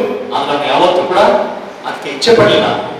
ಅವ್ರದ್ದೇನಪ್ಪ ಅಂದ್ರೆ ಸರ್ವೋದಯ, ಗ್ರಾಮ ಉದ್ಧಾರ, ಎಲ್ಲ ಸಮಾಜವನ್ನ ಆಂಟಿ ಸೋಷಿಯಲ್ ಎಲಿಮೆಂಟ್ ಮುಕ್ತ ಮಾಡಬೇಕು, ಪ್ರತಿಯೊಬ್ಬ ಪ್ರಜೆಯನ್ನು ಸುಂದರವಾಗಿ ಬದುಕಬೇಕು. ಗಾಂಧೀಜಿಯವರು ದೊಡ್ಡ ಚಿಂತಕರು, ವಿದ್ವಾಂಸರು. ಅವರ ಬಗ್ಗೆ ಇವತ್ತು ದೊಡ್ಡ ದೊಡ್ಡ ಸಂಸ್ಥೆಗಳಲ್ಲಿ PhD ಪಡಿತಕ್ಕಂಥ ಒಂದು ಪಾಂಡಿತ್ಯವನ್ನ ಗಾಂಧೀಜಿಯವರನ್ನ ಅಭ್ಯಾಸ ಮಾಡಿದ್ರೆ ಗೊತ್ತಾಗ್ತದೆ. ಅಂತ ಅಂತಾರಾಷ್ಟ್ರೀಯ ಮಟ್ಟದ ನಾಯಕರನ್ನ ಇವತ್ತು ನಾವು ಸುಮಾರು 73-74 ವರ್ಷಗಳಾಗಿದೆ ಗಾಂಧೀಜಿಯವರು ಮರಣ. ನಾವು ಇವತ್ತು ಕೂಡ ಅವ್ರನ್ನ ಯಾಕೆ ನೆನೆಸ್ಕೊತೀವಿ ಅಂತ ಹೇಳಿದ್ರೆ, ಇವತ್ತಲ್ಲ ಈ ಜಗತ್ತಿನಲ್ಲಿ ಮನುಕುಲ ಇರುವವರೆಗೂ, ಸೂರ್ಯಚಂದ್ರ ಇರುವವರೆಗೂ, ಜ್ಞಾನ, ನಮ್ಮ ಒಂದು ಎಜುಕೇಶನ್ ಪಾಲಿಸಿ ಬಗ್ಗೆ ಎಲ್ಲ ಒಂದು ತಿಳುವಳಿಕೆ ಇರುವವರೆಗೂ ಕೂಡ ನಾವು ಗಾಂಧೀಜಿ ಅಂತ ಶ್ರೇಷ್ಠ ನಾಯಕರನ್ನ ನೆನೆಸ್ಕೊಳ್ತೇವೆ. ಇವತ್ತು ಭಾರತ ಅಂದ್ರೆ ನಾವು ಇಂಡಿಯಾ ಮ್ಯಾಪ್ ತೋರಿಸ್ಬೇಕಾಗಿಲ್ಲ, ಗಾಂಧೀಜಿ ಒಂದು ಫೋಟೋ ತೋರಿಸಿದ್ರೆ ಸಾಕು, ಅಂತಾರಾಷ್ಟ್ರೀಯ ಮಟ್ಟದಲ್ಲಿ ಗಾಂಧೀಜಿ ಫೋಟೋ ತೋರಿಸಿದ್ದು ಭಾರತ. ಅಷ್ಟು ತನಗಾಗಿ ಗಾಂಧಿಯವರು ಏನು ಮಾಡ್ಕೊಂಡಿಲ್ಲ. ಎಲ್ಲರಿಗೂ ಅವರು ಬಹಳ ಸಿಂಪ್ಲೆಸ್ಟ್, ಬಹಳ ಸರಳತೆ. ಪ್ರಾರಂಭದಲ್ಲಿ ಅವರು ಬೂಟು ಸೂಟ್ ಎಲ್ಲ ಹಾಕೊಂಡು ಎಲ್ಲ ಲಾಯರ್ ಆಗಿ, ಅಡ್ವೊಕೇಟ್ ಆಗಿ ಅಲ್ಲಿ ವರ್ಣಭೇದ ನೀತಿ ವಿರುದ್ಧ ಹೋರಾಟ ಮಾಡಿ ಜಯಗಳಿಸಿ ಇಲ್ಲಿ ಬಂದ್ಮೇಲೆ ನಾವು ಸರಳತೆಯಿಂದ ಅಂತ ತೋರಿಸಿ ಉಪ್ಪಿನ ಸತ್ಯಾಗ್ರಹವನ್ನ, ಅಸಹಕಾರ ಚಳವಳಿಯನ್ನ, ಎಲ್ಲ ಚಳವಳಿಗಳ ದುಃಖಿ ನಮಗೆ ಬಹಳ ಮುಖ್ಯವಾದ್ದು ಅಹಿಂಸೆ. ಯಾವುದು? ಯಾರಿಗೂ ಹಿಂಸೆ ಕೊಡಬಾರ್ದು. ಅಹಿಂಸೆಯಿಂದಲೇ ನಾವು ಸ್ವಾತಂತ್ರ್ಯವನ್ನ ಈ ಬ್ರಿಟಿಷರ ವಿರುದ್ಧ ಪಡಿಬೇಕು ಅಂತಕ್ಕಂಥ ಒಂದು ದೊಡ್ಡ ಮನಸ್ಸಿನಿಂದ, ಅವರ ನಡೆಯಿಂದ ಸಾಕಷ್ಟು ಜನ ಪ್ರಭಾವಿತರಾಗಿ ಗಾಂಧೀಜಿಯ ಜೊತೆಗೆ ಸಾಕಷ್ಟು ಜನ ನಮಗೆ ಈ ಸ್ವಾತಂತ್ರ್ಯ ಪಡೆಯಲಿಕ್ಕೆ ಶ್ರಮಿಸಿದ್ದಾರೆ. ಅದರಲ್ಲಿ ಇವರು ಮಂಚೂಣಿಯಲ್ಲಿ ಇರ್ತಾರೆ. ಈ ರೀತಿ 2045-47ಕ್ಕೆ 1947ರಿಂದ ಸರ್ 1947ರಿಂದ 2047 ಬರೋದೊಳಗೆ ಅದು ಈಗಲೇ ಕೂಡ ಅಂತಾರಾಷ್ಟ್ರೀಯ ಮಟ್ಟದಲ್ಲಿ ನಮ್ಮ ದೇಶವನ್ನ ಎಲ್ಲಿಗೆ ಕರ್ಕೊಂಡು ಹೋಗಿದ್ದೇವೆ. ಗಾಂಧೀಜಿಯವರ ಒಂದು ಆಸೆ ಇತ್ತು, ಸ್ವದೇಶಿ ವಸ್ತುಗಳು ತಯಾರಾಗಬೇಕು, ಗೃಹ ಕೈಗಾರಿಕೆ ಆಗಬೇಕು, ಆಡಳಿತ ವಿಕೇಂದ್ರೀಕರಣ ಆಗಬೇಕು ಅಂತಕ್ಕಂಥ ಎಲ್ಲ ಚಿಂತನೆಯನ್ನ ನಮಗೆ ಕೊಟ್ಟೋಗಿದ್ದಾರೆ. ಅವ್ರನ್ನ ಇವತ್ತು ನಿಜವಾಗ್ಲೂ ಇಂತಹ ಮಹಾನುಭಾವರನ್ನ ಈ ವೇದಿಕೆಯಲ್ಲಿ ಈ ದಿವಸ ಮಾತ್ರ ನೆನೆಯೋದಲ್ಲ, ಇದನ್ನ ನಾನು ಪ್ರತಿದಿನ ನಮ್ಮ ಮಕ್ಕಳಿಗೆ ಮಾಡಿಸ್ತೇನೆ. 100% ನಾವು ಪಾಲನೆ ಮಾಡ್ಲಿಕ್ಕೆ ಆಗಲ್ಲ ಸರ್. ಸ್ವಚ್ಛತೆ ವಿಷಯದಲ್ಲಿ ಪ್ರತಿದಿನ ನಮ್ಮ ಮಕ್ಕಳು ಇಲ್ಲೇ ಕೂತಿದ್ದಾರೆ. ಪ್ರತಿ ಬೆಳಿಗ್ಗೆ ನಾನು 8:15 ಬಂದ ತಕ್ಷಣ ನಮ್ಮ ಮಕ್ಕಳನ್ನ ಕರೆದು ನೋಡಿ, ನಿಮ್ಮ ತರಗತಿ ಕೊಠಡಿಗಳು ಸ್ವಚ್ಛವಾಗಿರಬೇಕು, ನಿಮ್ಮ ತರಗತಿ ಪರಿಸರ ಸ್ವಚ್ಛವಾಗಿರಬೇಕು, ನಿಮ್ಮ ಸುತ್ತಮುತ್ತಲಿನ ಪರಿಸರ ಸ್ವಚ್ಛವಾಗಿರಬೇಕು ಅಂತ ಹೇಳಿ 1% ಮೂಲಕ ನಾವು ಎಲ್ಲರೂ ಪಾಲನೆ ಮಾಡಿದ್ರೆ ಈ ದೇಶ ಆಗ ಗಾಂಧೀಜಿಯವರಿಗೆ ತುಂಬಾ ಖುಷಿ ಆಗುತ್ತೆ. ಹಾಗೆ ನಮ್ಮ ಭವಿಷ್ಯದ ಭಾರತದಲ್ಲಿ ಗಾಂಧೀಜಿ ತರ, ಅಂಬೇಡ್ಕರ್ ತರ, ಸುಭಾಷ್ ಚಂದ್ರ ಬೋಸ್ ತರ, ಶಾಸ್ತ್ರಿಯವ್ರ ತರ, ಕುವೆಂಪು ಅವ್ರ ತರ, ಕಿತ್ತೂರು ರಾಣಿ ಚೆನ್ನಮ್ಮ ಈ ರೀತಿಯ ಮಕ್ಕಳು ಜನಿಸಿ ಭವ್ಯ ಭಾರತವನ್ನ ಕಟ್ಟುವುದರಲ್ಲಿ ಮುಂದಿನ 2047ರಲ್ಲಿ ಭಾರತ ಎಲ್ಲಿರ್ಬೇಕು ಅಂತ ಹೇಳಿದ್ರೆ ವಿಶ್ವದ ದೊಡ್ಡಣ್ಣ. ಈಗಲೇ ನಾವು ಭಾರತ ಚಂದ್ರಯಾನ, ಸೌರಯಾನ ಎಲ್ಲ ಮಾಡಿ ಯಶಸ್ವಿಯಾಗದ ದಾಪುಗಾಲಾಗ್ತದೆ, ಬಹಳ ಖುಷಿ ಆಗ್ತದೆ. ಮುಂದೆ ಯಾವುದೇ ಒಂದು ಅಂತಾರಾಷ್ಟ್ರೀಯ ಮಟ್ಟ, ಜಾಗತಿಕ ಮಟ್ಟದಲ್ಲಿ ಭಾರತವನ್ನ ಕರೆಯಿರಿ ಅಂತಕ್ಕಂಥ ಒಂದು ಶ್ರೇಷ್ಠ ಪಾಲಿಗೆ ನಾವು ನೀವೆಲ್ಲರೂ ಸಾಗಬೇಕು. ಆ ಒಂದು ಪಾಲಿನಲ್ಲಿ ಮಕ್ಕಳು ನೀವಿರ್ತೀರಿ. ಇದು ತನಕ ನೆಹರು, ಗಾಂಧಿ, ಸುಭಾಷ್ ಚಂದ್ರ ಬೋಸ್, ಮೋದಿಯವರ ತನಕ ನಾವು ಬಂದಿದ್ದೇವೆ. ಮುಂದಿನ ದಿವಸಗಳು ನಮ್ಮದಲ್ಲ. ಇಲ್ಲಿ ಕುಳಿತಕ್ಕಂಥ ಮಕ್ಕಳು ನಿಮ್ಮ ದಿವಸಗಳು. 2047ರ ಭಾರತ ನಿಮ್ಮ ಭಾರತ ಅಂದ್ರೆ ಪ್ರಪಂಚದ ದೊಡ್ಡಣ್ಣ ಅಂತಕ್ಕಂಥ ನೀವೆಲ್ಲರೂ ಸೇರಿ ಆಗ್ತಕ್ಕಂಥ ಭಾರತ ಅಂತ ಸಂದೇಶವನ್ನು ಕೊಡ್ತಾ ಈ ಒಂದು ಸಂದರ್ಭದಲ್ಲಿ ನಮ್ಮ ಕರೆಸಿ ಇಷ್ಟು ಮಾತಾಡಲಿಕ್ಕೆ ಅವಕಾಶ ಕೊಟ್ಟಿದ್ದಕ್ಕೆ ನಾನು ಮತ್ತೊಮ್ಮೆ ಧನ್ಯವಾದಗಳನ್ನ ಅರ್ಪಿಸ್ತಾ ಜೈ ಹಿಂದ್, ಜೈ ಭಾರತ್. ಇರುವ ಎಲ್ಲ ಫ್ರಾನ್ಸ್ ಕ್ಲಬ್ ಚೌಡಮಂಗಳೂರಿನ ನನ್ನ ಬಂಧುಗಳೇ, ಶರಣಯ್ಯ ಮಾಮ ಅವರೇ ಹಾಗೂ ಎಲ್ಲ ಪುಟಾಣಿ ಮಕ್ಕಳೇ, ಇವತ್ತು ನಾವು ಇಲ್ಲಿ ಸೇರಿರುವುದರಿಂದ ಮುಖ್ಯವಾದ ವಿಷಯ ಏನಂದ್ರೆ ಗಾಂಧಿ ಜಯಂತಿ ಮತ್ತು ಲಾಲ್ ಬಹದ್ದೂರ್ ಶಾಸ್ತ್ರಿಯವರ ಜನ್ಮದಿನವನ್ನು ಕೊಂಡಾಡ. ಈಗಾಗಲೇ ಸನ್ಮಾನವನ್ನು ಸ್ವೀಕರಿಸಿದ ಮಹೇಶ್ ಬಾಬು ಅವರು ಈ ಎಲ್ಲ ವಿಷಯದ ಬಗ್ಗೆ ಕೂಲಂಕುಷವಾಗಿ ಯಾವುದೂ ಬಿಟ್ಟಿಲ್ಲ. ಗಾಂಧೀಜಿ ಬಗ್ಗೆ, ಲಾಲ್ ಬಹದ್ದೂರ್ ಶಾಸ್ತ್ರಿಯವರ ಬಗ್ಗೆ, ಜಯಂತಿ ಆಘೋಷದ ಬಗ್ಗೆ ಹಾಗೂ ನಮ್ಮ ಸ್ವಚ್ಛತೆಯ ಬಗ್ಗೆ ಕೂಡ ಅವರು ಸ್ವಲ್ಪ ಕವರ್ ಮಾಡಿದ್ದಾರೆ. ಹಾಗಾಗಿ ಅವ್ರಿಗೆ ಮೊದಲನೇದಾಗಿ ನಾನು ಧನ್ಯವಾದಗಳನ್ನು ಅರ್ಪಿಸ್ತೇನೆ. ಯಾಕಂದ್ರೆ ಅಷ್ಟೊಂದು ಒಬ್ಬರು ಮಾಸ್ಟರಾಗಿ ಮಕ್ಕಳಿಗೆ ಹೇಳಿಕೊಡಲಿಕ್ಕಿರೋ ಒಂದು ಕೆಪಾಸಿಟಿ ಅದು ಎಲ್ಲರಿಗೂ ಆಗುದಿಲ್ಲ. ಮಾಸ್ಟರ್ ಬಹಳಷ್ಟು ಜನ ಸಿಗ್ತಾರೆ, ಎಲ್ಲರಿಗೂ ಆ ಒಂದು ವಿಚಾರ ವಿನಿಮಯ ಮಾಡುವುದು ಅಷ್ಟು ಬಹಳಷ್ಟು ಕಷ್ಟ ಸಾಧ್ಯ ಅಂತ ಹೇಳ್ಬೇಕು. ಆ ನಿಟ್ಟಿನಲ್ಲಿ ಮಹೇಶ್ ಬಾಬು ಅವರು ಮಾಡ್ತಾ ಇರುವ ಈ ಒಂದು ಕಾರ್ಯಕ್ರಮಗಳು, ಅವರು ಬೆಳಗ್ಗೆಯಿಂದ ಸಾಯಂಕಾಲವರೆಗೆ ಏನೇನು ಚಟುವಟಿಕೆಗಳನ್ನು ಶಾಲೆಯಲ್ಲಿ ಮಾಡಿಸ್ತಾರೆ ಅದರ ಬಗ್ಗೆ ಕೂಡ ಅವರು ವಿಸ್ತೃತವಾಗಿ ನಮಗೆ ಮಾಹಿತಿ ಕೊಟ್ಟರು. ಬಹಳ ಸಂತೋಷ. ಇವತ್ತು ಸನ್ಮಾನ ಸ್ವೀಕರಿಸಿ ಮೊನ್ನೆ ಅವರಿಗೂ ಬರ್ಲಿಕ್ಕೆ ಆಗಲಿಲ್ಲ. ಆ ನಿಟ್ಟಿನಲ್ಲಿ ಅವರಿಗೂ ಕೂಡ ಅವರು ಇನ್ನೊಬ್ಬರಿಗೂ ಕಳಿಸ್ಕೊಟ್ರು, ಅವರ ಬಗ್ಗೆನೂ ಕೂಡ ಮಾಹಿತಿ ಕೊಟ್ಟರು ಅವರು ಎಂತವರು ಅವರು.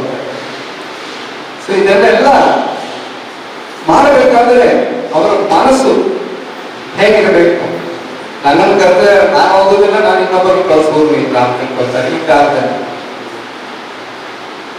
ಹಾಗೆ ನಮ್ಮ ಜಾಗದಲ್ಲಿ ನಾವು ಇನ್ನೊಬ್ಬರನ್ನು ಕಳಿಸಿ ಅವರಿಗೂ ಕೂಡ ಒಂದು ಸನ್ಮಾನ ಸಿಗಲಿ, ಅವರು ಮಾಡುತ್ತಾ ಇರುವ ಕಾರ್ಯಕ್ರಮಗಳನ್ನು 4 ಜನಕ್ಕೆ ಗೊತ್ತಾಗಲಿ ಅಂತ ಒಂದು ಮನೋಭಾವ.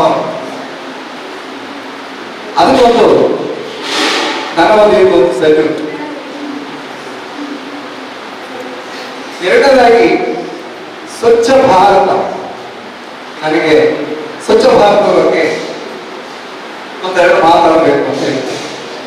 ನಾನೀಗ ಇಲ್ಲಿ ಬಂದ ಮೇಲೆ ಹೇಳಿದ್ದಾರೆ, ಹಾಗಾಗಿ ಅದಕ್ಕೆ ಪ್ರಿಪರೇಷನ್ ಏನು ಮಾಡಿಲ್ಲ, ಪ್ರಿಪರೇಷನ್ ಬೇಕಾಗಿಲ್ಲ. ಯಾಕಂದ್ರೆ ಸ್ವಚ್ಛತೆಯಿಂದ ಎಲ್ಲರಿಗೂ ಗೊತ್ತಿರೋ ವಿಷಯ. ಸ್ವಚ್ಛತೆ ಅಂದ್ರೆ ಏನು? ನಾವು ಬೆಳಿಗ್ಗೆಯಿಂದ ಸಾಯಂಕಾಲವರೆಗೆ ರಾತ್ರಿ ಮಲಗಲು ಹೋಗುವ ಆ ಸಂದರ್ಭವರೆಗೆ ಏನೇನು ನಾವು ಮಾಡ್ಕೊಳ್ತೀವಿ ನಮಗಾಗಿ ಅದೆಲ್ಲ ಸ್ವಚ್ಛತೆಯಲ್ಲಿ ಬರ್ತದೆ. ಇದು ಇಂಡಿವಿಜುವಲ್ ಇದ್ದಾರೆ. ನಾವು ಬೆಳಿಗ್ಗೆ ಎದ್ದು ಬ್ರಷ್ ಮಾಡ್ತೀವಿ, ಮುಖ ತೊಳಿತೀವಿ, ಒಳ್ಳೆ ಬಟ್ಟೆಗಳು ಹಾಕೊಳ್ತೀವಿ, ಸ್ವಚ್ಛವಾದ ಆಹಾರವನ್ನು ನಾವು ತಗೊಳ್ತೇವೆ, ಸ್ನಾನ ಮಾಡಿ ಶರೀರವನ್ನು ಸ್ವಚ್ಛತೆಯನ್ನು ಮಾಡ್ಕೊಳ್ತೀವಿ. ಸೊ ಇದೆಲ್ಲ ಮಾಡೋದು ಯಾವುದೋಸ್ಕರವಾಗಿ, ಇಂಡಿವಿಜುವಲ್ಗೋಸ್ಕರವಾಗಿ. ಒಂದು ಭಾರತದ ಒಂದು ಪ್ರಜೆಯಾಗಿ, ನಮ್ಮ ರಾಷ್ಟ್ರದ ಒಂದು ಪ್ರಜೆಯಾಗಿ ನಾವು ಮಾಡಬೇಕಾಗಿರೋ ಕರ್ತವ್ಯಗಳು ಇದೆ. ಬರೀ ನಮ್ಮ ಬಗ್ಗೆ ಮಾತ್ರ ಯೋಚನೆ ಮಾಡಿದರೆ ಆಗೋದಿಲ್ಲ. ನೀವು ನೋಡ್ಬೋದು, ಒಂದ್ಸತಿ ನೀವು ಯಾರನ್ನಾದ್ರೂ ಪಾಯಿಂಟ್ ಔಟ್ ಮಾಡುವುದಾದ್ರೆ ನಿಮ್ಮ ಒಂದು ಬೆರಳು ಮಾತ್ರ ಅವ್ರನ್ನ ಪಾಯಿಂಟ್ ಔಟ್ ಮಾಡುತ್ತಾರೆ. 4 ಬೆರಳು ಹೇಳ್ತಾ ಇರೋದು ನೀವು ನಿಮ್ಮನ್ನು ನೋಡಿ ಫಸ್ಟ್ ನೀವು ಸರಿ ಇದ್ದೀರಾ ಅದನ್ನು ಸರಿಪಡಿಸ್ಕೊಳ್ಳಿ. ಫಸ್ಟ್ ಸ್ವಚ್ಛತೆಯನ್ನು ಮಾಡಬೇಕಾದ್ರೆ ಸ್ವಚ್ಛವಾಗಿ ಒಂದು ಮನಸ್ಸಿರಬೇಕು ನಮಗೆ.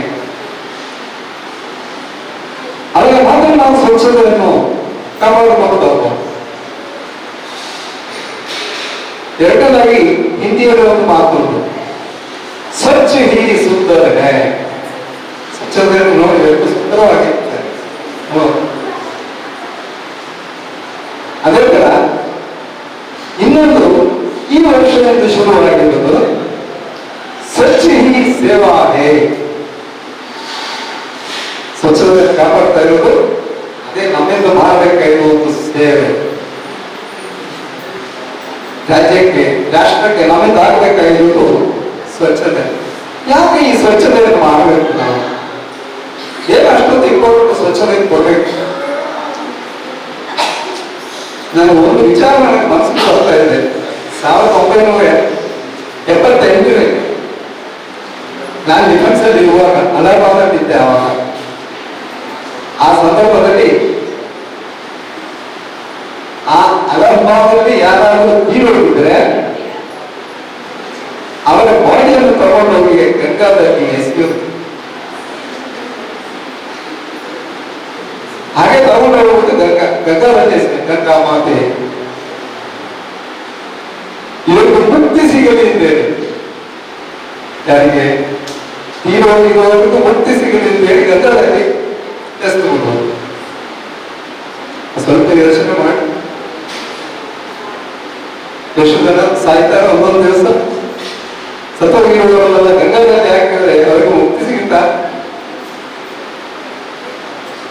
ಸೊ ಅಂತ ಒಂದು ಸಮಯ ಇತ್ತು ಭಾರತದಲ್ಲಿ. ನಾನು ನನ್ನ ಕಣ್ಣಾಗ ನೋಡಿದ ವಿಷಯ 1978. ಈಗ ಹೋಗಿ ನೋಡಿ, ಅದೇ ಪ್ಲೇಸ್ ಅಲ್ಲಿ ಗಂಗಾ, ಯಮುನಾ, ಸರಸ್ವತಿ ಇದೆಲ್ಲ ಆ ಹರಿತಾ ಇರುವ ಸಂಗಮದಲ್ಲಿ ಹೋಗಿ ನೋಡಿ ಹೇಗಿದೆ. ಈಗ ಕಾಶಿ ವಿಶ್ವನಾಥನ ಕ್ಷೇತ್ರ ಒಂದು 5 ಸತಿ ಹೋಗಿದ್ದೀನಿ ನಾನು. ಅಲ್ಲಿ ಹೋದಾಗಲೂ ಆ ಕೊಳಚ ಪ್ರದೇಶದಲ್ಲಿ ಒಂದ್ಸತಿ ಹೋದಾಗ ಇನ್ನೊಂದ್ಸತಿ ಹೋಗಿ ಮನಸ್ಸು ಹೋಗೋದಿಲ್ಲ ಅಂತ ಪ್ರದೇಶ. ಇವತ್ತು ನೀವು ಟಿವಿಯಲ್ಲಿ ನೋಡಿರ್ಬೋದು, ಹೋಗಿರೋರು ಇರ್ಬೋದು, ಬಟ್ ಟಿವಿಯಲ್ಲಿ ನೋಡಿದಾಗ ನಿಮ್ಗೆ ಗೊತ್ತಾಗುತ್ತೆ ಎಷ್ಟು ಸುಂದರವಾಗಿದೆ. ಈಗ ಅದೇ ಸ್ವಚ್ಛತೆ. ಆ ಸ್ವಚ್ಛತೆಯಿಂದ ಇಡೀ ಭಾರತದ ಹೆಸರು ಕೂಡ ಪ್ರಪಂಚದಲ್ಲಿ ಎಲ್ಲ ಮೂಲೆ ಮೂಲೆಗೂ ತಲುಪುತ್ತದೆ. ಹಾಗಾಗಿ ನಾವು ಮೊದಲನಾಗಿ ಮಾಡಬೇಕಾಗಿರುತ್ತೆ ನಮ್ಮ ಸ್ವಚ್ಛತೆಯನ್ನು ನಾವು ಮಾಡ್ಕೋಬೇಕು. ನಮ್ಮ ಅಕ್ಕಪಕ್ಕದಲ್ಲಿ ಇರುವ ಜಾಗದ ಬಗ್ಗೆಯೂ ಕೂಡ ನಾವು ಸ್ವಚ್ಛತೆಯನ್ನು ಕಾಪಾಡಬೇಕು. ನಮ್ಮ ರಾಜ್ಯವನ್ನು, ನಮ್ಮ ರಾಷ್ಟ್ರವನ್ನು ಸ್ವಚ್ಛವಾಗಿರ್ಬೇಕು.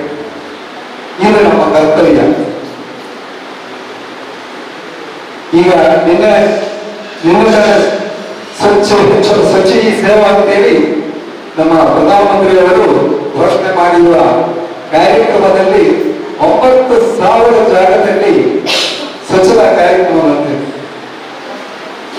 ಇಲ್ಲಿ ನಮ್ಮ ಸೋಮೇಶ್ವರ ಬೀಚ್ ಹತ್ರ ಕೂಡ ಬಹಳಷ್ಟು ಜನ ಅಲ್ಲಿ ಎಂಟರ್ಟೈನ್ ಮಾಡಕ್ಕೆ ಅಂತ ಹೇಳಿ ಬರ್ತಾರೆ. ತಿಂತಾರೆ, ಪ್ಲಾಸ್ಟಿಕ್ ಅಲ್ಲಿ ಇಲ್ಲಿ ಎಸ್ಕೊಡ್ತಾರೆ. ಈ ಪ್ಲಾಸ್ಟಿಕ್ ಎಂತ ವಸ್ತು ಅಂತ ಹೇಳಿದ್ರೆ ನಮಗೆಲ್ಲ ಗೊತ್ತಿರಬೇಕು ಮಕ್ಕಳೇ. ಪ್ಲಾಸ್ಟಿಕ್ ಅನ್ನು ಮಾತ್ರ ಅದನ್ನು ಬೆಂಕಿಗೆ ಹಾಕಬಾರದು. ಅದರಷ್ಟು ಡೇಂಜರಸ್ ಒಂದು ಬೇರೆ ಇಲ್ಲ. 4 ದಿವಸ ಪ್ಲಾಸ್ಟಿಕ್ ಅನ್ನು ಬೆಂಕಿ ಹಾಕಿ ಅಲ್ಲಿ ಕೂತ್ಕೊಂಡ್ರೆ ಕ್ಯಾನ್ಸರ್ ಖಂಡಿತ. ಕ್ಯಾನ್ಸರ್ ಅದರಲ್ಲೇ ಕ್ಯಾನ್ಸರ್ ಜಾಸ್ತಿ ಆಗ್ತಾ ಇರೋದು. ಕೆಲವರು ಎಲ್ಲ ಸೇರಿಸಿ ಅದ್ರ ಜೊತೆಗೆ ಸ್ವಲ್ಪ ಪ್ಲಾಸ್ಟಿಕ್ ಒಳಗೆ ಅದನ್ನು ಬೆಂಕಿ ಹಚ್ಚಿಬಿಡ್ತಾರೆ. ಕೆಲವರಿಗೆ ಪಂಚಾಯತ್ಗಳಲ್ಲಿ ಒಂದು 100 ರೂಪಾಯಿ 50 ರೂಪಾಯಿ ಅಂತ ಹೇಳಿ ಕಲೆಕ್ಟ್ ಮಾಡ್ತಾರೆ ಸ್ವಚ್ಛತಾ ಕಾರ್ಯಕ್ರಮಕ್ಕಾಗಿ. ಅದನ್ನು ಕೊಡ್ಲಿಕ್ಕೆ ಅಂತ ಹೇಳಿ 50 ರೂಪಾಯಿ ಕೊಡ್ಬೇಕಲ್ಲ, ಇಲ್ಲಿ ಬೆಂಕಿ ಹಚ್ಚಿದ್ರೆ ಸಾಕು.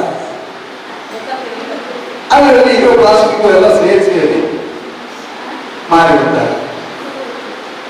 ಪ್ಲಾಸ್ಟಿಕ್ ಅನ್ನು ಮತ್ತು ತುರಿಸಲಿಕ್ಕೆ ಹೋಗಬೇಡಿ, ಬಹಳ ಡೇಂಜರಸ್. ನಾವು ನಮ್ಮ ಸ್ವಚ್ಛತೆಯನ್ನು ಆದ ಕೂಡಲೇ ನಮ್ಮ ಪರಿಸರದ ಸ್ವಚ್ಛತೆ ಬಗ್ಗೆ ಕೂಡ ಕಾಳಜಿ ಇರಬೇಕು. ನಮಗೆ ಎಲ್ಲ ಕಡೆ ಶುದ್ಧವಾಗಿರ್ಬೇಕು. ಯಾಕಂತ ಹೇಳಿದ್ರೆ ಒಬ್ಬ ಮನುಷ್ಯನಿಗೆ ಹೆಲ್ತ್ ಚೆನ್ನಾಗಿಟ್ಕೋಬೇಕು ಅಂದ್ರೆ ಹೆಲ್ತ್ ಇಸ್ ವೆಲ್ತ್ ಅಂತ ಇರುತ್ತೆ. ಆ ಹೆಲ್ತ್ ಅನ್ನು ಚೆನ್ನಾಗಿಟ್ಕೋಬೇಕು ಅಂತ ಹೇಳಿದ್ರೆ ಸ್ವಚ್ಛತೆ ಬೇಕೇ ಬೇಕು. ಸ್ವಚ್ಛವಾಗಿರುವ ವಾಯು, ಸ್ವಚ್ಛವಾಗಿರುವ ಆಹಾರ, ಸ್ವಚ್ಛವಾಗಿರುವ ಬಟ್ಟೆಗಳನ್ನು ನಾವು ಹಾಕೋಬೇಕು. ಎಲ್ಲವನ್ನೂ ಸ್ವಚ್ಛವಾಗಿಟ್ಕೋಬೇಕು. ಅವಾಗ ಮಾತ್ರ ನಮ್ಮ ಶರೀರವು ಸ್ವಚ್ಛವಾಗಿರುತ್ತೆ, ಕಾಯಿಲೆಗಳು ಯಾವುದು ಬರುವುದಿಲ್ಲ. ಸೊ ಅದನ್ನು ಕೂಡ ನಾವು ನೋಡ್ಕೋಬೇಕು. ಹಾಗೆ ನಿನ್ನೆ ಮಾಡಿರುವ ಎಲ್ಲ ಸ್ವಚ್ಛತಾ ಕಾರ್ಯಕ್ರಮಗಳಲ್ಲಿ ಲಕ್ಷೋಲಕ್ಷ ಜನರು ಭಾಗವಹಿಸಿ ಅದನ್ನು ಯಶಸ್ವಿಯಾಗಿ ಮಾಡಿದ್ದಾರೆ. ಇದರಲ್ಲಿ ಬಹಳಷ್ಟು ಜನ ನಮ್ಮ ಲಯನ್ಸ್ ಕ್ಲಬ್ಬಿನವರಿಗೂ ಕೂಡ ಕಾರ್ಯಕ್ರಮಗಳು ಪದೇ ಪದೇ ಸ್ವಚ್ಛತಾ ಕಾರ್ಯಕ್ರಮಗಳು ನಡೆಯುತ್ತೆ. ಈಗಾಗಲೇ ನೀವು ನೋಡಬಹುದು, ಇಲ್ಲಿ ನಮ್ಮ ಬೀಚ್ ಎಷ್ಟು ಸುಂದರವಾಗಿದೆ. ಈಗ ಇನ್ನೊಂದು ತಿಂಗಳು ಬಿಟ್ಟು ಅಲ್ಲೇ ಹೋಗಿ ನೋಡಿ ಅದನ್ನೆಲ್ಲ ಪುನಃ ಹಾಳು ಮಾಡಿರ್ತಾರೆ. ಮತ್ತೆ ಮತ್ತೆ ಒಂದೊಂದ್ಸತಿ ಈ ಸ್ವಚ್ಛತಾ ಕಾರ್ಯಕ್ರಮ ಇದೊಂದು ದಿವಸ ಮಾಡಿರುವುದಲ್ಲ, ಕಂಟಿನ್ಯೂಸ್ಲಿ ನಾವು ಸ್ವಚ್ಛತಾ ಕಾರ್ಯಕ್ರಮ ಮಾಡಬೇಕು. ನಮಗಾಗಿ ಮಾಡಬೇಕು, ನಮ್ಮದೇ ಕೆಲಸ ಅಂತ ಹೇಳಿ ನಾವು ಮಾಡಬೇಕು. ಅವಾಗ ಮಾತ್ರ ಅದರಲ್ಲಿ ಯಶಸ್ವಿ ಕಾಣಬಹುದು.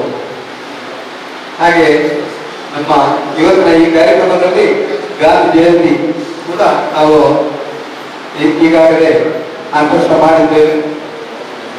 ಮತ್ತು ಗಾಂಧಿ ಜಯಂತಿ ಅಂತ ಹೇಳಿದ್ರೆ ಅದು ನಮಗೊಂದು ಗಾಂಧಿ ಜಯಂತಿ ಆ ಜೀವನ ಚರಿತ್ರೆ, ಆ ಚರಿತ್ರೆಯನ್ನು ಕೂಡ ನಾವು ಮಕ್ಕಳಾಗಿ ನಾವು ನಮ್ಮ ಜೀವನದಲ್ಲಿ ಅಳವಡಿಸ್ಕೋಬೇಕು. ಯಾಕಂತ ಹೇಳಿದ್ರೆ ಅವರಿಗೆ ಒಂದು ಬಟ್ಟೆ ಹಾಕಲಿಕ್ಕೆ ಯೋಗ್ಯತೆ ಇಲ್ವಾ ಅಂತ ಕೇಳ್ತಾರೆ ಕೆಲವರು. ಬಟ್ಟೆ ಇಲ್ಲ, ಬಟ್ಟೆ ಬೇಕಾಗಿಲ್ಲ ಅವ್ರಿಗೆ ತಲೆ ಸಾಕು, ಅದೇ ಎಲ್ಲ. ಇಡೀ ಪ್ರಪಂಚವನ್ನೇ ಅವರು ಗೆದ್ದಿದ್ದಾರೆ, ಬಟ್ಟೆ ಹಾಕದೇ ಗೆದ್ದಿದ್ದಾರೆ. ಸೌತ್ ಆಫ್ರಿಕಾದಲ್ಲಿ ಹೋಗಿ ಅಲ್ಲಿ ಚಿಕ್ಕ ವಯಸ್ಸಾಗಿರುವಾಗ ಅಲ್ಲಿ ವಕೀಲರಾಗಿ ಅಲ್ಲಿ ಆ ರಾಷ್ಟ್ರದಲ್ಲಿ ಇನ್ನೊಂದು ರಾಷ್ಟ್ರದಲ್ಲಿ ಹೋಗಿ ಅವರ ಜನರಿಗಾಗಿ ಫೈಟ್ ಮಾಡಿ ಬರಬೇಕು ಅಂತ ಹೇಳಿದ್ರೆ ಹೇಗಿರ್ಬೇಕು ಆ ಮನುಷ್ಯ. ಮತ್ತೆ ಭಾರತದಲ್ಲಿ ಬಂದು ಅಹಿಂಸಾ ಪರಮೋ ಧರ್ಮ ಅಂತ ಹೇಳಿ ಆ ಅಹಿಂಸೆಯಲ್ಲಿ ನಮ್ಮ ಭಾರತೀಯರನ್ನು ಕರ್ಕೊಂಡೋಗಿ ಇಡೀ ಪ್ರಪಂಚದಲ್ಲಿ ಅಹಿಂಸೆಯಲ್ಲಿ ಒಂದು ರಾಷ್ಟ್ರ ಅವರು ಇನ್ನೊಂದು ರಾಷ್ಟ್ರವನ್ನು ಒಂದು ಅನುಕರಣೆ ಇದ್ದಂಗೆ ನಮ್ಮದೇ ಆಗಿರುವ ಒಂದು ಕಾರ್ಯಕ್ರಮ ಮಾಡಿ ನಾವು ಸ್ವಾತಂತ್ರ್ಯ ಗಳಿಸಿದ್ದೇವೆ. ಅಂತ ಒಂದೇ ಒಂದು ರಾಷ್ಟ್ರ ಈ ಪ್ರಪಂಚದಲ್ಲಿರೋದು ಅದು ಭಾರತ ಮಾತ್ರ. ಅದು ಕೂಡ ಮಹಾತ್ಮ ಗಾಂಧಿಯ ನೇತೃತ್ವದಲ್ಲಿ ನಾವು ಅದನ್ನೆಲ್ಲ ಮಾಡಿ ಗೆದ್ದಿದ್ವಿ. ಹಾಗೆ ಇನ್ನು ಬರುವ ಅದೇ ಈಗ ಮಾಸ್ಟರ್ ಹೇಳಿದಂತೆ ನೀವೆಲ್ಲರೂ ಇದನ್ನೆಲ್ಲ ಅರ್ಥೈಸಿಕೊಂಡು ಅದನ್ನೆಲ್ಲ ಅರ್ಥ ಮಾಡಿ ಆ ರೀತಿಯಲ್ಲಿ ನಿಮ್ಮ ಜೀವನ ಕೂಡ ಒಳ್ಳೆಯ ರೀತಿಯಲ್ಲಿ ಮುಂದುವರಿಸಬೇಕು ಅಂತ ಹೇಳ್ತಾ ಈ ಕಾರ್ಯಕ್ರಮದಲ್ಲಿ ಭಾಗವಹಿಸಲಿಕ್ಕೆ ಅವಕಾಶವನ್ನು ಮಾಡಿಕೊಟ್ಟಿರುವ ಲಯನ್ಸ್ ಕ್ಲಬ್ ಛೋಟಾ ಬ್ಯಾಂಗ್ಳೂರ್ನ ಎಲ್ಲ ಪದಾಧಿಕಾರಿಗಳಿಗೂ ಮತ್ತು ಈ ನಮ್ಮ ಶರಣಯ್ಯನಿಗೂ ಧನ್ಯವಾದಗಳನ್ನು ಹೇಳ್ತಾ ಬಂದಿರುವವರೆಲ್ಲರಿಗೂ ಇಲ್ಲಿ ಸನ್ನಿಹಿತರಿರುವ ಎಲ್ಲರಿಗೂ ಆ ದೇವರು ಆರೋಗ್ಯ ಸೌಖ್ಯ ಸಂಪತ್ತು ಸಮೃದ್ಧಿ ಎಲ್ಲ ಕೊಟ್ಟು ಕಾಪಾಡಲಿ ಅಂತ ಹೇಳ್ತಾ ನಾನು ಈ 2 ಮಾತನ್ನು ಮುಗಿಸ್ತೀನಿ. ಸ್ವಚ್ಛತೆ ಮತ್ತು ಪರಿಸರ ಜಾಗೃತಿ ಇದರ ಬಗ್ಗೆ ಹೇಳಿಕ್ಕೆ ಹೋದ್ರೆ ದಿನಗಟ್ಟೆ ಹೇಳುವಷ್ಟು ಇದೆ. ಆದರೆ ನಮ್ಮ ಸಂಪನ್ಮೂಲ ವ್ಯಕ್ತಿಯಾಗಿ ನಮ್ಮವರೇ ಆದಂತಹ ಕೆ.ಸಿ. ನಾರಾಯಣ ಬಹಳ ಸ್ವಲ್ಪ ಚುಟುಕಾಗಿ ಅದು ನನಗೆ ಮನ ಮುಟ್ಟುವ ಹಾಗೆ ಸ್ವಚ್ಛತೆಯ ಮಾಹಿತಿ ಮತ್ತು ಜಾಗೃತಿಯ ಆ ಒಂದು ವಿವರವನ್ನು ನೀಡಿದ್ದಾರೆ. ಅವರಿಗೆ ವಂದನೆಗಳನ್ನು ಸಲ್ಲಿಸ್ತಾ ಕಾರ್ಯಕ್ರಮದ ಸಂಪ್ರದಾಯದ ಧನ್ಯವಾದ ನಮ್ಮ ಕೋಶಾಧಿಕಾರಿ ದಯಾನಂದ ಬಾಲಮತಿ ಇವರಿಂದ. ಮುಕ್ತಾಯ ಹೇಳುವುದು ಮಕ್ಕಳಿಗೆ ಬಹಳ ಖುಷಿ ಆಗ್ತದೆ, ಹೊತ್ತು ಹೋಗ್ಬಿಡ್ತಾ ಇದೆ. ಹಾಗೆ ಇನ್ನು 5 ನಿಮಿಷದಲ್ಲಿ ಕಾರ್ಯಕ್ರಮ ಮುಗಿಯುತ್ತದೆ. ಅವರಿಗೆ ನಮ್ಮೆಲ್ಲರ ಪರವಾಗಿ ಅಂದರೆ ಲಯನ್ಸ್ ಕ್ಲಬ್ ಪರವಾಗಿ ವಂದನೆಯನ್ನು ಸಲ್ಲಿಸುತ್ತೇನೆ.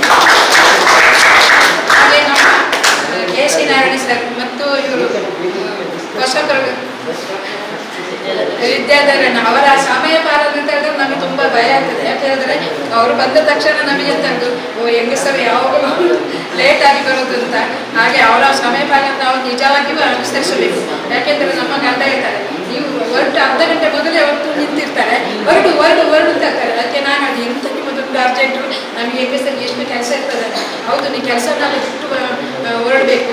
ಈಗ ಬಾ ಒಂದ್ಸಲ ನಮ್ಮ ಇದಕ್ಕೆ ಯಾವುದಕ್ಕೆ ಸಂಘಟನೆ, ಆಗ ನೀವು ಎಲ್ಲರೂ ಒಂದು ನಮ್ಮ ಆರ್ಮಿಯವರು ಎಲ್ಲ ಒಂದು ಟೈಮ್ ಸರಿಯಾಗಿ ಒಂದು ಸೇರಿರ್ತಾರೆ.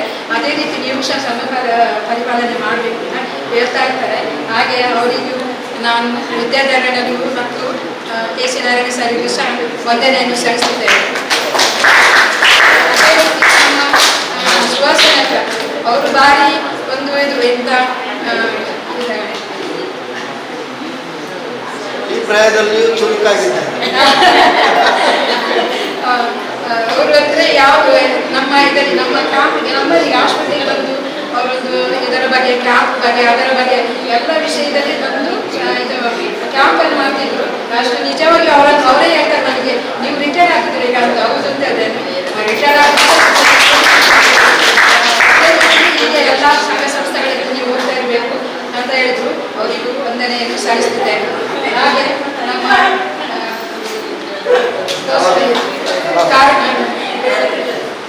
ಶಶಿಧರನಿಗೂ ಸಹ ಅವರ ಹೆಸರು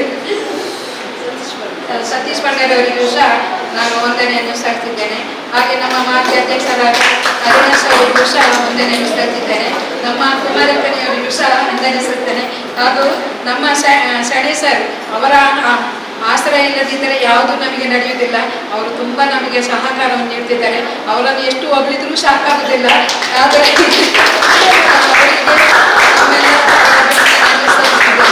ಹಾಗೆ ನಮ್ಮ ಜಿಲ್ಲಾ ಸಂಯೋಜಕರಾದ ಮಲ್ಲಿಕ ಭಂಡಾರವರಿಗೂ ಸಹ ವಂದನೆಯನ್ನು ಸಲ್ಲಿಸಿದ್ದೇನೆ. ಹಾಗೂ ನಮ್ಮ ಆಶ್ರಮದ ಶಿಕ್ಷಕಿಯರು ಹಾಗೂ ಮಕ್ಕಳಂದರೆ ನಮಗೆ ಒಂಥರ ಅಷ್ಟೊಂದು ಖುಷಿ ಆಯಿತು. ಯಾಕೆಂದರೆ ಅಷ್ಟು ಶಿಸ್ತು ಕಲಿಸಿದ್ದಾರೆ ಮಕ್ಕಳಿಗೆ. ಯಾಕೆಂದರೆ ಅಷ್ಟು ಸೈಲೆಂಟಾಗಿ ಅಷ್ಟು ಚೆನ್ನಾಗಿ ಕೂತಿದ್ರು. ಯಾವ ಮಕ್ಕಳು ಸಹ ಶಾಲೆ ಹೋದ್ರು ಸಹ ಅಲ್ಲಿ ಅಷ್ಟು ಜೋರು ಮಾಡಿದ್ರು ಸಹ ಅವರ ಗೊಬ್ಬೆ ಅವರ ಗಲಾಟೆ ನೋಡಬೇಕು ಎಷ್ಟು ಇದಿರ್ತಾರೆ. ಆದರೆ ಇವರು ಎಷ್ಟು ಒಳ್ಳೆ ರೀತಿಯಲ್ಲಿ ಕೂತಿದ್ರು. ಅವರನ್ನು ನಾನು ನಮ್ಮ ಕ್ಲಬ್ಬಿನ ವತಿಯಿಂದ ಪ್ರಪೂರ್ವಕವಾದ ವಂದನೆಯನ್ನು ಸಲ್ಲಿಸಿದ್ದೇನೆ.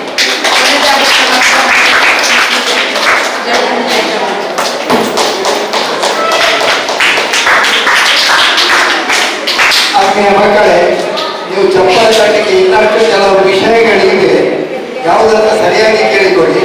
ಈಗ ಇಬ್ಬರು ಮಹನೀಯರು ನಿಮ್ಮ ಮುಂದೆ ಈ ದಿನದ ವಿಶೇಷತೆಯ ಬಗ್ಗೆ ಒಬ್ಬರು ಮಹೇಶ್ ಬಾಬು ಅವರು ಮುಖ್ಯೋಪಾಧ್ಯಾಯರು ಮಾತನಾಡಿದರು. ಹಾಗೆ ಸ್ವಚ್ಛತೆ ಮತ್ತು ಪರಿಸರ ಕಾಳಜಿಯ ಬಗ್ಗೆ ಕೆ.ಸಿ. ನಾರಾಯಣ ಅವರು ಮಾತನಾಡಿದರು. ಈ 2 ವಿಷಯಗಳ ಬಗ್ಗೆ ನಮಗೆ ನಮ್ಮ ಲಕ್ಷ್ಮಣ್ ಶೆಣಯ್ಯವರು ಅವರು ನಮ್ಮ ಸೇವಾ ಕಾರ್ಯಕ್ರಮಗಳ ಸಂಯೋಜಕರು, ಅವರು ಒಂದು ಸ್ಪರ್ಧೆಯನ್ನು ಕೊಟ್ಟಿದ್ದಾರೆ.